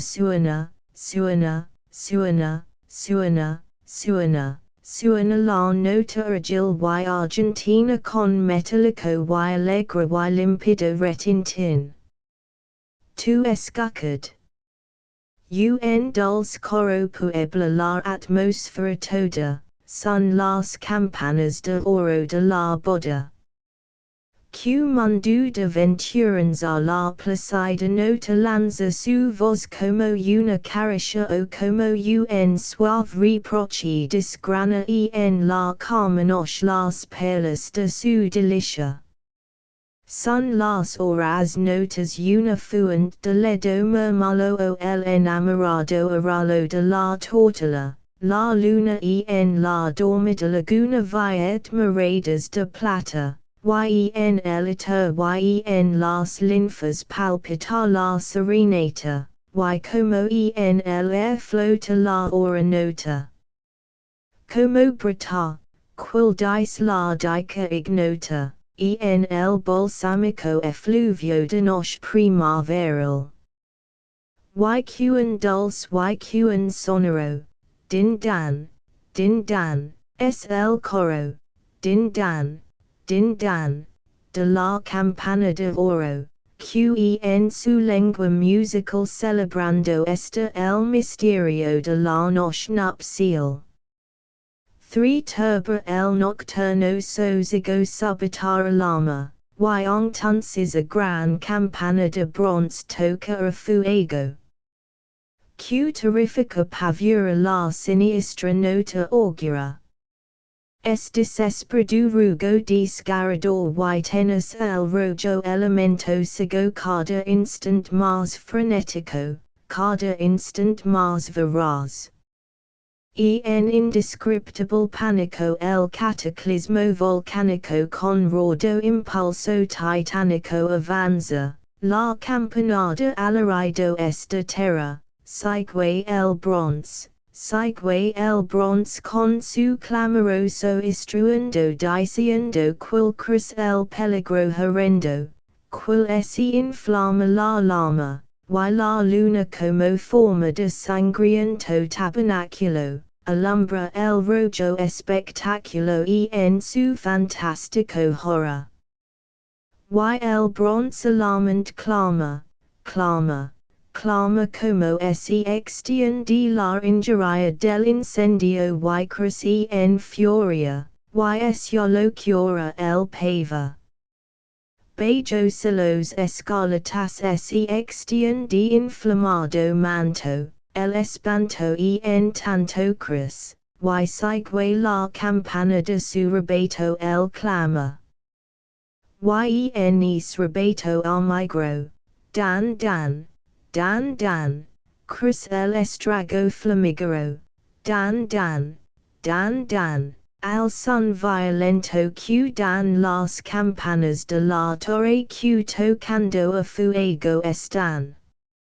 For doblar lentamente negra campana de hierro que invita con son doliente el entierro. Que solemnes pensamientos despiertonizos acentos. Del lento y triste sonido cada toque. Cada nota en el vago viento flota como doliente gemido, y de la noche en la calma el melancólico son, siente estremecida el alma quil solemne admonition. Se desprenden esos dobles lugubres y funerarios de los altos campanarios en fúnebre vibración, esos dobles alienta algun espiritu ironico q acada nota q zumba, con agrio gesto sardonico ruda implacable y derumba y a prime con to el peso de la piedra de una tumba el humano corazon. Quiens tienen las campanas de los toques funerals no son pobres campaneros, no son los mortals, son espectros sepulcrales. YSL re de los espectros quien toca con masterson. Pausado, implacable, lento su toca cada momento resuena como un lamento pregonando la hora única en extraña rima rúnica. Y pes q sentira intenso placer diabólico en est toque simbólico de muerte y desolación. Din dan, din don, din dan, din don, doblar el son monótono, doblar el toque funeral, y el re espectro su gozo refina en est soloso, en est intenso suspiro q en su giro remeda el doble augural q va recordando el hombre de su existencia el final. El toque sigue y no cesa y vibra en el alma aprisa sordamente como un cuerpo que caerá en una husa, din dan, din don, resuena en el corazón, din dan, din don, de la campana que doblar el lento y lugubre son. Ulalum y los celos sanicientos y sombríos. Crespas las hojas, lividas y mustias, y era una noche del doliente octubre del tiempo inmemorial entre las brumas, era en las tristes margines del Ober, el lago tenebroso de aguas mudas, ante los bosques tétricos del Weir, la región espectral de la pavura. Tú a solas con mi alma, recorría avenida titánica y oscura de fúnebres sorpresas, con mi alma, consequis, alma que, al misterio turba. Era la ida del corazón volcánico como las llamas del yunque sulfurias, como las lavas del yunque que brotan ala del polo en la región nocturna. Three pocas palabras numbers digimos, era como una confidencia íntima y muda, palabras serias, pensamientos graves que la memoria para siempre turban, no recordamos que era el triste octubre, que era la noche infausta y única. No recordamos la región del Ober que tanto conoció mi desventura, ni el bosque fantasmático del Weir, la región espectral de la pavura. For y cuando la noche avanza de estrellas al vago trima, al fin de la oscura avenida un languido rayo seve. Fulgor diamantino que anuncia de fúnebre velo al traves, que emerge de nube fantástica la luna, la blanca astad. Vi yo dije mi alma, mas que diana ardient, aquella misteriosa luna ruda al traves de uniter de suspiros. Lágrimas de su faz una por una sin donde el gusano nunca muere.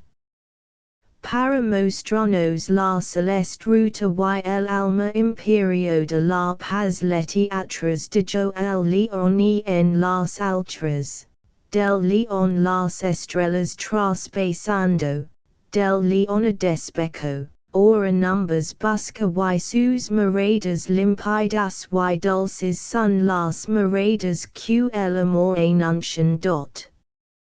6 más sequis dijo señalando al cielo, la palidez de ese astro me conturba, pronto, huiamos de aquí, pronto, es preciso.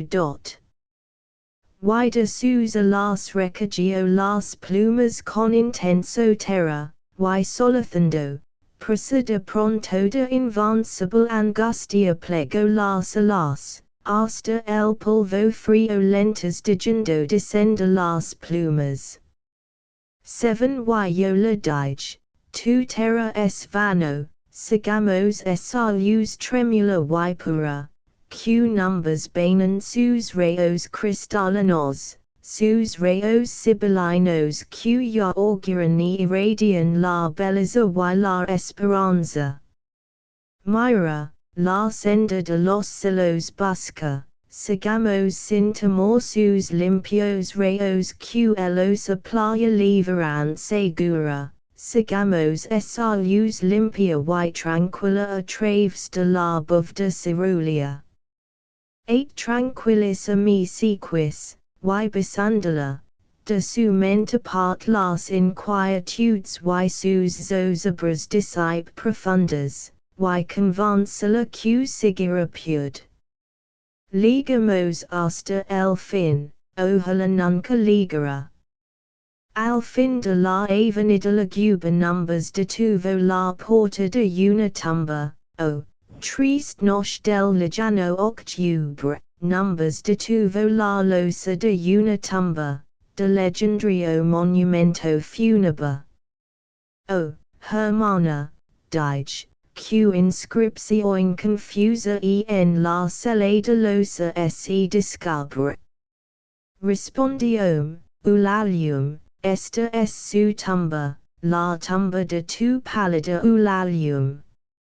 9 Cuando mi corazón como es solo saniciento, como esas hojas mustias, como esas hojas quietas y crispadas, Pense, el mismo octubre fu, sin duda fu en esa misma noche cuando vine el través del horror y de la bruma aquí trayendo mi doliente carga, noche infausta qual ninguna. Que infernal espíritu me trajo a esta region fatal de la tristura. Bien reconozco el mudo largo de oba, y esta comarca que el horror enabla, y el bosque fantasmático de Huia, la region espectral de la pavura.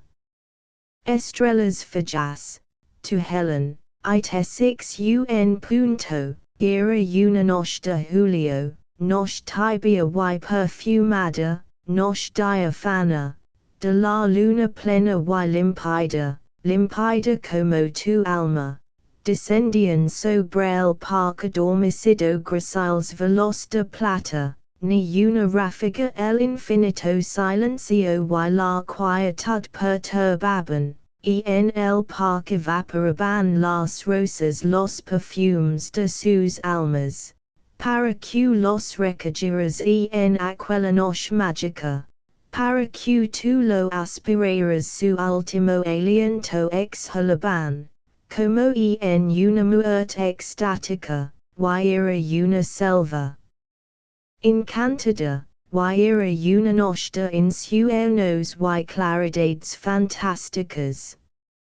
Tu toda de blanco vestida, toda blanca sobre un banco de violetas reclinada te vi y las rosas moribundas y a ti una luz tenue y diafana alumbraba luz de perla diluda en una eternidad de suspiros y de evaporadas lágrimas. 3 Cuidado extraño, fu ventura, fu desgracia, me condujo aquella noche hasta el parque de las rosas que exhalaban los suspiros perfumados de su alma. Ni una hoja susurraba, no soia una pisada, todo mudo, todo en calma, todo en sueño menos tu y yo, qual me agitó al unir las dos palabras, menos tu y yo. De repente do cambia.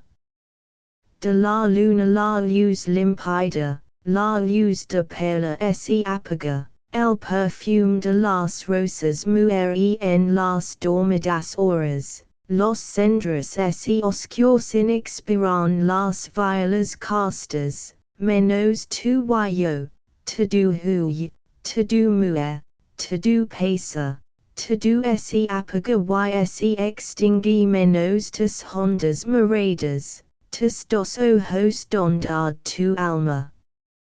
Y solo vio en tus sombras aquelos ojos, oh, amada. Que tristezas extrahumanas, que irreales leyendas de amor relatan. Que misteriosos dolores, que sublimes esperanzas. Que mudas renunciations expresan aquelos ojos que en las sombras fijan en mi sus moradas. Fornoche oscura, ya Diana enter turbias nubarons hundio la faz platada, y tu sola en medio de la avenida funeraria, te deslizas ideal, mística y blanca. Te deslizas y te alejas incorpórea quel fantasma, solo flotan tus moradas, solo tus ojos perens, tus ojos de hondas moradas fijos quedan. A través de los espacios y los tiempos marcan mi centro, y no me dejan quel me dejó la esperanza. Van siguiendo como dos estrellas candidas, quil fijas estrellas dobles en el cielo aparidas. En la noche solitaria purifican con sus rayos y mi corazón abrasan y mi prosterno ante ellos con adoración extática, y en el día no se ocultan quil se ocultó mi esperanza. Por todas partes me siguen mirandum fijamente en mi espíritu clavadas, misteriosas y lejanas me persiguen tus moradas como dos estrellas fijas, como dos estrellas tristes, como dos estrellas blancas. Dreamland en una senda abandonada y triste que recorren tan solo ángeles malos. Una extrañidad la negra nos ha erigido su trono solitario, ali laguna vis, cruz atrevido de tu le ignota los contornos vagos y el reino ente que extiende sus confines fuera del tiempo y fuera del espacio. Tu vales sin lindes, mares sin ribras, cavernas, bosques densos y titánicos, montanas que los cielos desafian y hundan la base en insondables lagos, en lagos insondables siempre mudos de misteriosos bordes escarpados, gélidos lagos, cuyas muertas aguas en cielo copian tétrico y extraño.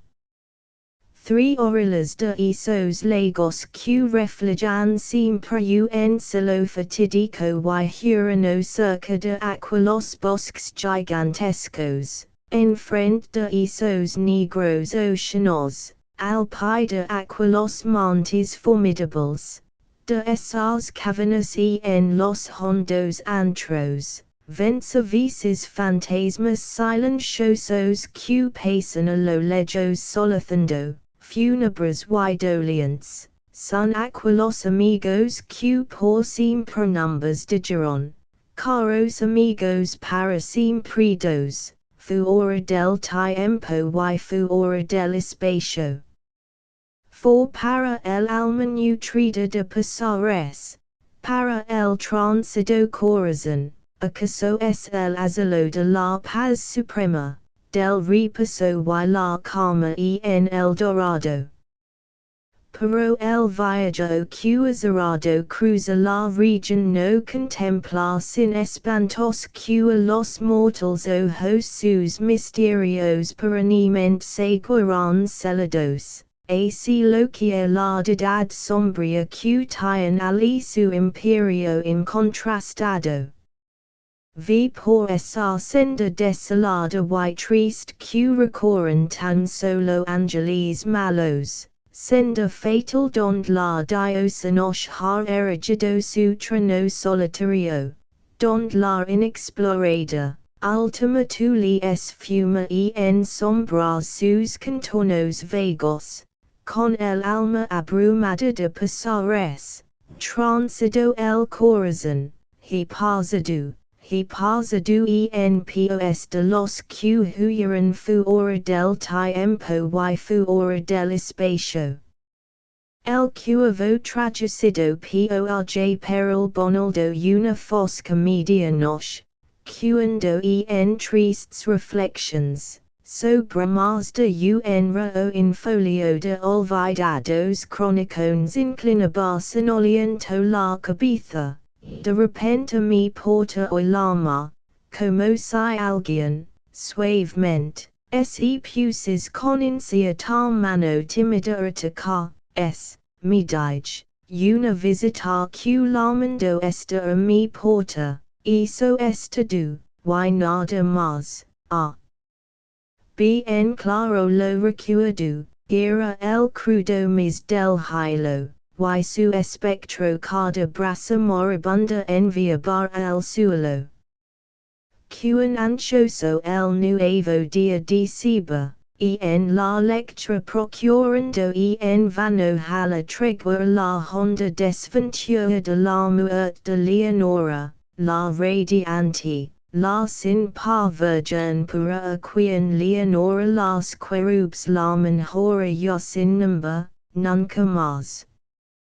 Y el crudo triste, incierto, de las rojas colgaduras me atiraba, me llenaba de fantásticas pavuras, de tal modo, que el latido de mi pecho palpitante procurando dominar, sin duda, un visitante, repetía con instancia, que a mi alcoba quiere entra. Un tardío visitante a las portas de mi estancia, eso es todo, y nada más. Paso a paso, fuerza y bríos fu mi espíritu cobrando, caballero, dije, o dama, mil perdones o estimando, mas, el caso es que dormía, y con tanta gentileza me vinastis alarma. Y con tal delicadeza y tan tímida constancia os pusistis atacar que no hoy, dije, y las portas abrí al punto de mi estancia, sombras solo y, nada más. Mudo, trémulo, y en la sombra por haciendo empeños, quid ali, quil antes nadie los sonó. Forjando sueños, más profundo era el silencio, y la calma no acusaba ruido alguno. Resna solo un number se escapaba que en voz baja aquella hora yo me puse murmurar, y que el eco repetía como un soplo, Leonora. Esto apenas, nada más. A mi alcoba retornando con el alma en turbulencia pronto hoy la de nuevo, esta vez con más violencia, de seguro, dije, es algo que se posa en mi persona, pues, vimos de encontrar la razón abierta y lana de este caso raro y serio y el enigma averiguar. Corazón. Calma un instant y aclaramos el misterio, es el viento, y nada más. La ventana abrí, y con ritmico alitio y garbo extra no entro un cuavo majestuoso de la sacra edad de Antonio. Sin paras ni un instant ni senales de adesisto, con aspecto senorial, fu posas sobre un busto de Minerva que ornamenta de mi porta el cabezal, sobre el busto que de Palas la figura representa, fu y pozos, y nada más. Traco entonces el negro pajaro en sonrisas mi tristeza con su grave, torva y seria decorosa gentileza, y la dije, la cresta calva leves, de seguro no es cuavo nocturnal, vigo, infausto cuavo oscuro, vagabundo en la tiniebla. Dime, quil tu number. Quil en el reino plutoniano de la noche y de la niebla. Dijo el cuavo, nunca más. Asombrado cuidando se habla al avocacio, si bien su arida respuesta no expresaba poco o mucho, pues preciso es convengamos en que nunca hubo criatura que logres contemplar ave alguna en la moldura de su porta encaramada, ave o bruto reposar sobre figue en la cornisa de su porta, cincelada, con tal number, nunca más. Mas el cuavo, falló, inmóvil, en la grave figue aquella, solo dijo esa palabra, quil si su alma fuese en ella vinculada, ni una pluma sacudia, ni un acento se la oía pronuncia. Dije entonces al momento, ya otros antes se han marchado, y la aurora al despuntar, el también se ia volando quil mis sueños han volado. Dijo el cuavo nunca más.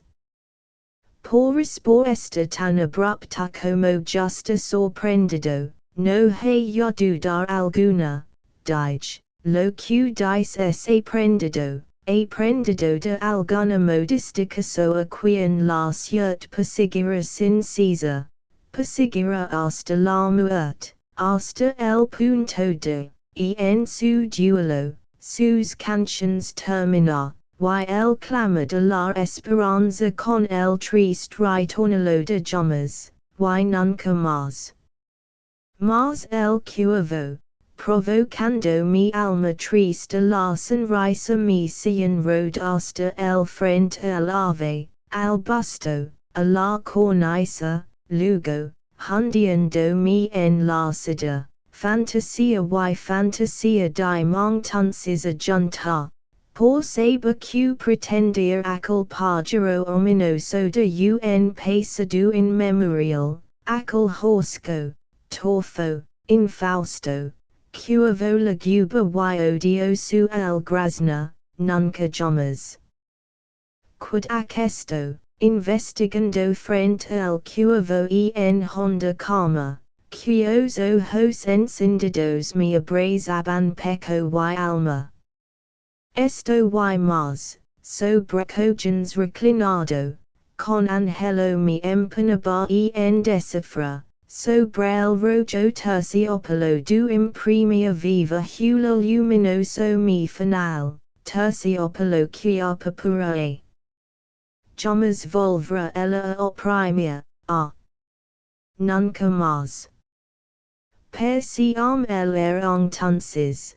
Por incognito incensario qun querub columpias de mi alcoba en el santuario, perfumado, miserable so, mi dije, dias te ha oído y por medio angelical, tregua y el olvido del recuerdo de Leonora te ha venido hoy a brindar,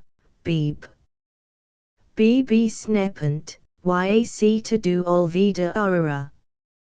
Dijo el cuavo, nunca mais. A.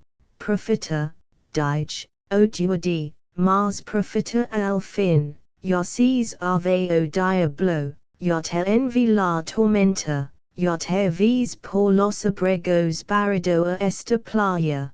Desolado pero intrepido a est hoga por los males devastado, dime, te lo implora, ligaria llamas a hala algun balsamo o consuelo para el mal que tristlero. Dijo el cuervo, nunca más. O, profita, dige, o diablo. Por isanco combo velodes afer q numbers cobaja. Por el mismo dias del cielo a quien ambos adoramos. Dila esta alma adolorida. Presa infausta del pisar. Si llamas en otra vida la doncella arrobadora a mis no hida estrecha. La alma virgen a quien laman los arcángeles Leonora. Dijo el cuervo, nunca más. Esa voz, oh, cuervo, si la señal de la partida, grite alzandum, retorna, vuelve a tu horrida guarida, la plutónica rubrida la noche de la bruma. De tu horrenda falsidad en memoria, ni una pluma diges, negra, el busto dija. Dija en paz mi soledad. Quitar el pico de mi peco. De mi umbral tu forma alija. Dijo el cuervo, nunca más. Yaun el cuervo inmóvil, fajo, sigue fajo en la escultura, sobre el busto que ornamenta de mi porta la moldura, y sus ojos son los ojos de un demonio que, durmiendo, las visions ve del mal, y la luz sobre el cayendo, sobre el suelo arroja, trunca su ancha sombra funeral, y mi alma de esa sombra que en el suelo flota, nunca se alzara, nunca jamás. Fin. End of the Project Gutenberg ebook Poemas ***** updated editions will replace the previous one, the old editions will be renamed. Creating the works from print editions not protected by U.S. copyright law means that no one owns a United States copyright in these works, so the Foundation, and you, can copy and distribute it in the United States without permission and without paying copyright royalties. Special rules, set forth in the general terms of use part of this license, apply to copying and distributing Project Gutenberg trademark symbol electronic works to protect the Project Gutenberg trademark symbol concept and trademark. Project Gutenberg is a registered trademark, and may not be used if you charge for an ebook, except by following the terms of the trademark license, including paying royalties for use of the Project Gutenberg trademark. If you do not charge anything for copies of this ebook, complying with the trademark license is very easy. You may use this ebook for nearly any purpose such as creation of derivative works, reports, performances and research. Project Gutenberg ebooks may be modified and printed and given away. You may do practically anything in the United States with ebooks not protected by U.S. copyright law. Redistribution is subject to the trademark license, especially commercial redistribution. Start, Full license. The full Project Gutenberg license. Please read this before you distribute or use this work to protect the Project Gutenberg trademark symbol mission of promoting the free distribution of electronic works.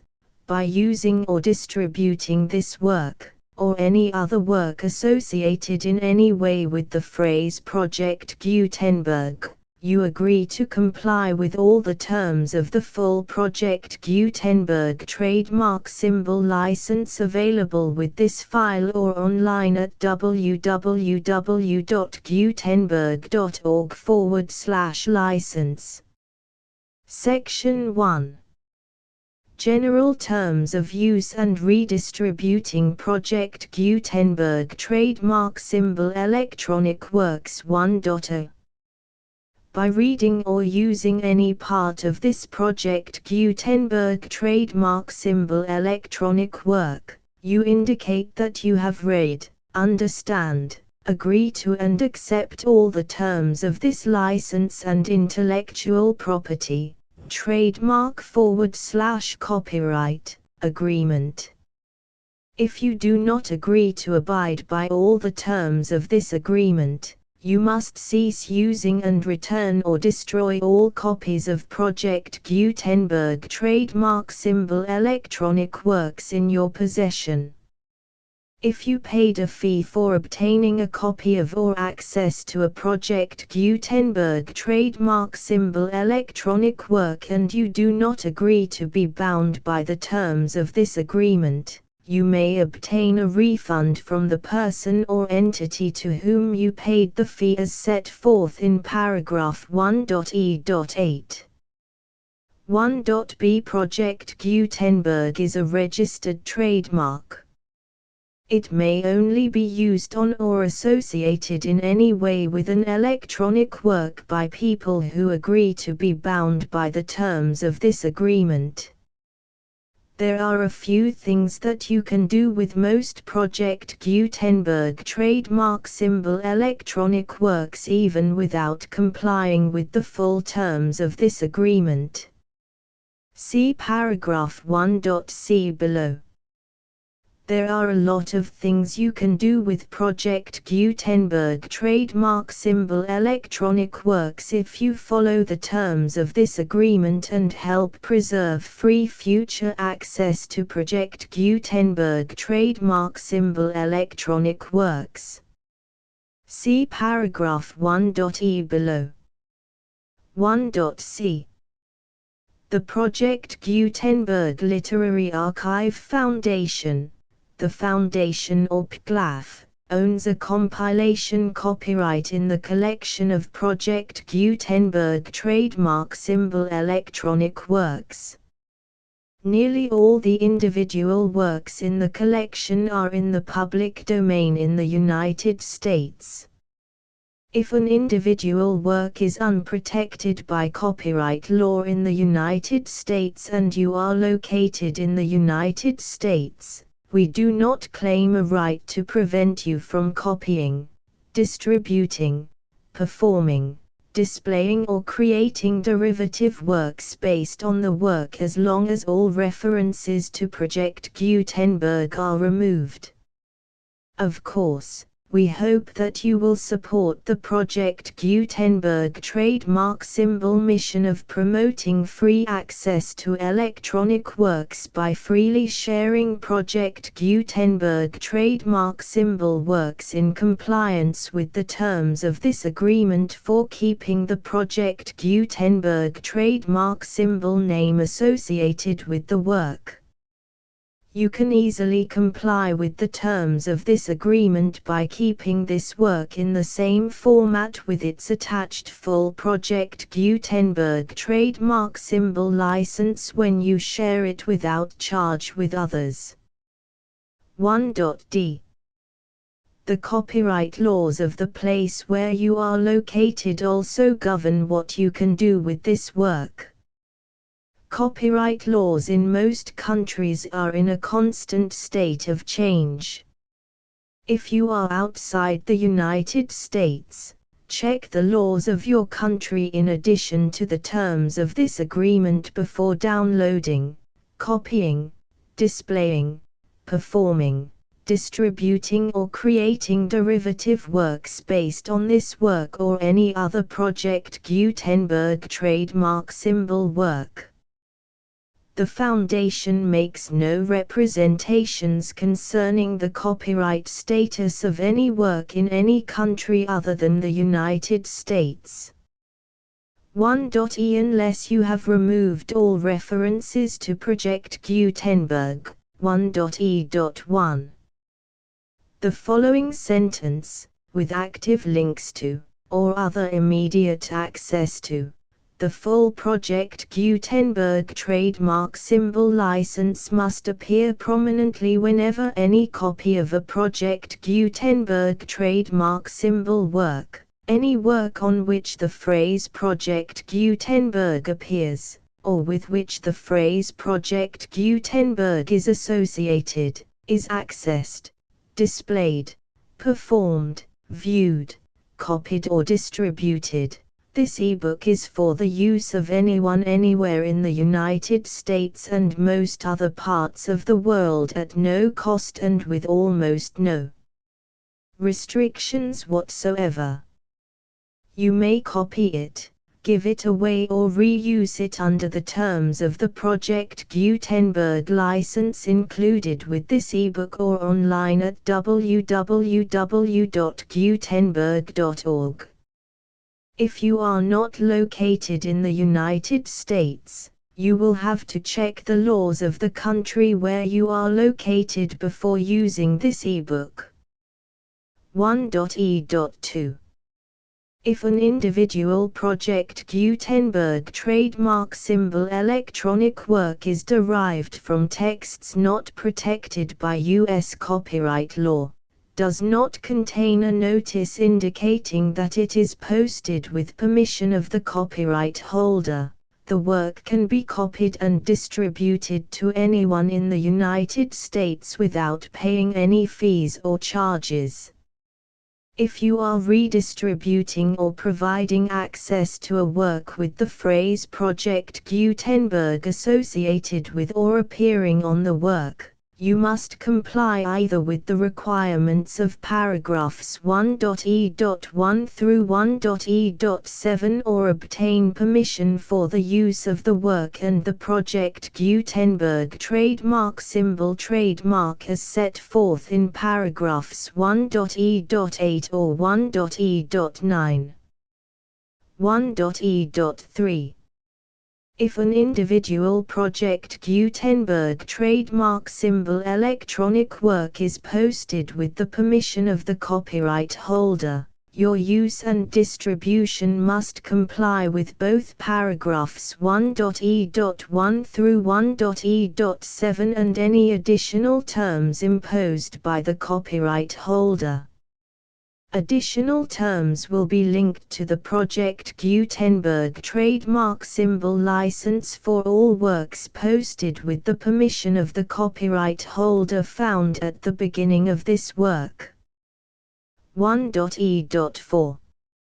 Do not unlink or detach or remove the full Project Gutenberg trademark symbol license terms from this work, or any files containing a part of this work or any other work associated with Project Gutenberg trademark symbol.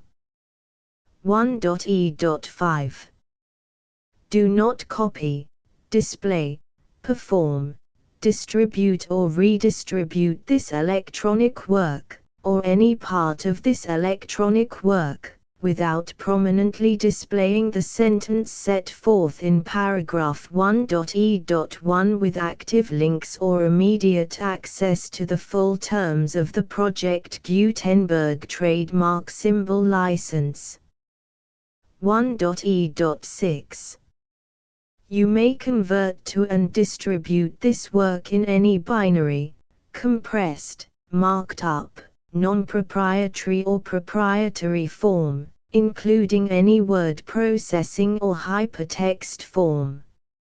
However, If you provide access to or distribute copies of a Project Gutenberg trademark symbol work in a format other than plain vanilla ASCII or other format used in the official version posted on the official Project Gutenberg trademark symbol website, www.gutenberg.org, you must, at no additional cost, fee or expense to the user, provide a copy, a means of exporting a copy, or a means of obtaining a copy upon request, of the work in its original plain vanilla ASCII or other form. Any alternate format must include the full Project Gutenberg trademark symbol license as specified in paragraph 1.e.1. 1.e.7. Do not charge a fee for access to, viewing, displaying, performing, copying or distributing any Project Gutenberg trademark symbol works unless you comply with paragraph 1.e.8 or 1.e.9. 1.e.8. You may charge a reasonable fee for copies of or providing access to or distributing Project Gutenberg trademark symbol electronic works provided that you pay a royalty fee of 20% of the gross profits you derive from the use of Project Gutenberg trademark symbol works calculated using the method you already use to calculate your applicable taxes. The fee is owed to the owner of the Project Gutenberg trademark symbol trademark, but he has agreed to donate royalties under this paragraph to the Project Gutenberg Literary Archive Foundation. Royalty payments must be paid within 60 days following each date on which you prepare, or are legally required to prepare, your periodic tax returns. Royalty payments should be clearly marked as such and sent to the Project Gutenberg Literary Archive Foundation at the address specified in Section 4, Information about donations to the Project Gutenberg Literary Archive Foundation. You provide a full refund of any money paid by a user who notifies you in writing, or by email, within 30 days of receipt that he does not agree to the terms of the full Project Gutenberg trademark symbol license. You must require such a user to return or destroy all copies of the works possessed in a physical medium and discontinue all use of and all access to other copies of Project Gutenberg trademark symbol works.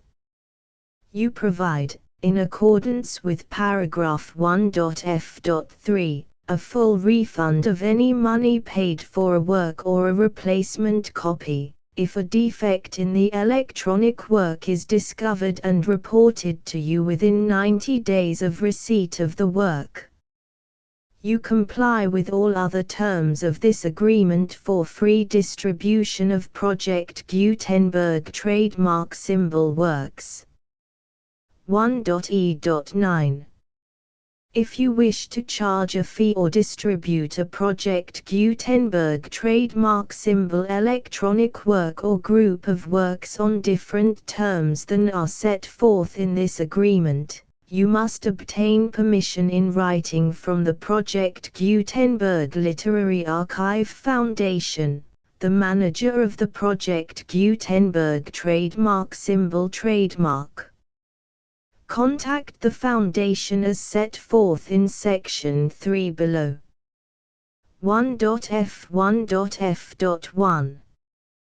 Project Gutenberg volunteers and employees expend considerable effort to identify, do copyright research on, transcribe and proofread works not protected by U.S. copyright law in creating the Project Gutenberg trademark symbol collection. Despite these efforts, Project Gutenberg trademark symbol electronic works, and the medium on which they may be stored, may contain defects such as, but not limited to, incomplete, inaccurate or corrupt data, transcription errors, a copyright or other intellectual property infringement, a defective or damaged disk or other medium, a computer virus, or computer codes that damage or cannot be read by your equipment. 1.f.2 Limited warranty. Disclaimer of damages, except for the right of replacement or refund described in paragraph 1.f.3. The Project Gutenberg Literary Archive Foundation, the owner of the Project Gutenberg trademark symbol trademark, and any other party distributing a Project Gutenberg trademark symbol electronic work under this agreement, disclaim all liability to you for damages, costs and expenses, including legal fees. You agree that you have no remedies for negligence, strict liability, breach of warranty or breach of contract except those provided in paragraph 1.f.3. You agree that the Foundation, the trademark owner, and any distributor under this agreement will not be liable to you for actual, direct, indirect, consequential, punitive or incidental damages even if you give notice of the possibility of such damage. 1.f.3 Limited right of replacement or refund. If you discover a defect in this electronic work within 90 days of receiving it, you can receive a refund of the money, if any, you paid for it by sending a written explanation to the person you received the work from. If you received the work on a physical medium, you must return the medium with your written explanation. The person or entity that provided you with the defective work may elect to provide a replacement copy in lieu of a refund. If you received the work electronically, the person or entity providing it to you may choose to give you a second opportunity to receive the work electronically in lieu of a refund. If the second copy is also defective, you may demand a refund in writing without further opportunities to fix the problem. 1.f.4 Except for the limited right of replacement or refund set forth in paragraph 1.f.3, this work is provided to you as is, with no other warranties of any kind, express or implied, including but not limited to warranties of merchantability or fitness for any purpose. 1.f.5 Some states do not allow disclaimers of certain implied warranties or the exclusion or limitation of certain types of damages. If any disclaimer or limitation set forth in this agreement violates the law of the state applicable to this agreement, the agreement shall be interpreted to make the maximum disclaimer or limitation permitted by the applicable state law. The invalidity or unenforceability of any provision of this agreement shall not void the remaining provisions. 1.f.6 Indemnity. You agree to indemnify and hold the Foundation, the trademark owner, any agent or employee of the Foundation, anyone providing copies of Project Gutenberg trademark symbol electronic works in accordance with this agreement, and any volunteers associated with the production, promotion and distribution of Project Gutenberg trademark symbol electronic works, harmless from all liability, costs and expenses, including legal fees, that arise directly or indirectly from any of the following which you do or cause to occur. A. Distribution of this or any Project Gutenberg trademark symbol work. B. Alteration, modification, or additions or deletions to any Project Gutenberg trademark symbol work, and C. Any defect you cause. Section 2.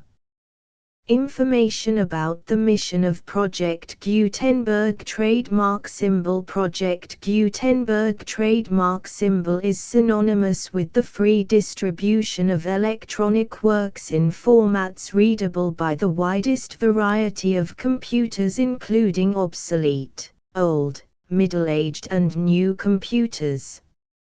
It exists because of the efforts of hundreds of volunteers and donations from people in all walks of life. Volunteers and financial support to provide volunteers with the assistance they need are critical to reaching Project Gutenberg trademark symbol's goals and ensuring that the Project Gutenberg trademark symbol collection will remain freely available for generations to come. In 2001, the Project Gutenberg Literary Archive Foundation was created to provide a secure and permanent future for Project Gutenberg trademark symbol and future generations. To learn more about the Project Gutenberg Literary Archive Foundation and how your efforts and donations can help, see sections 3 and 4 and the Foundation information page at www.gutenberg.org. Section 3.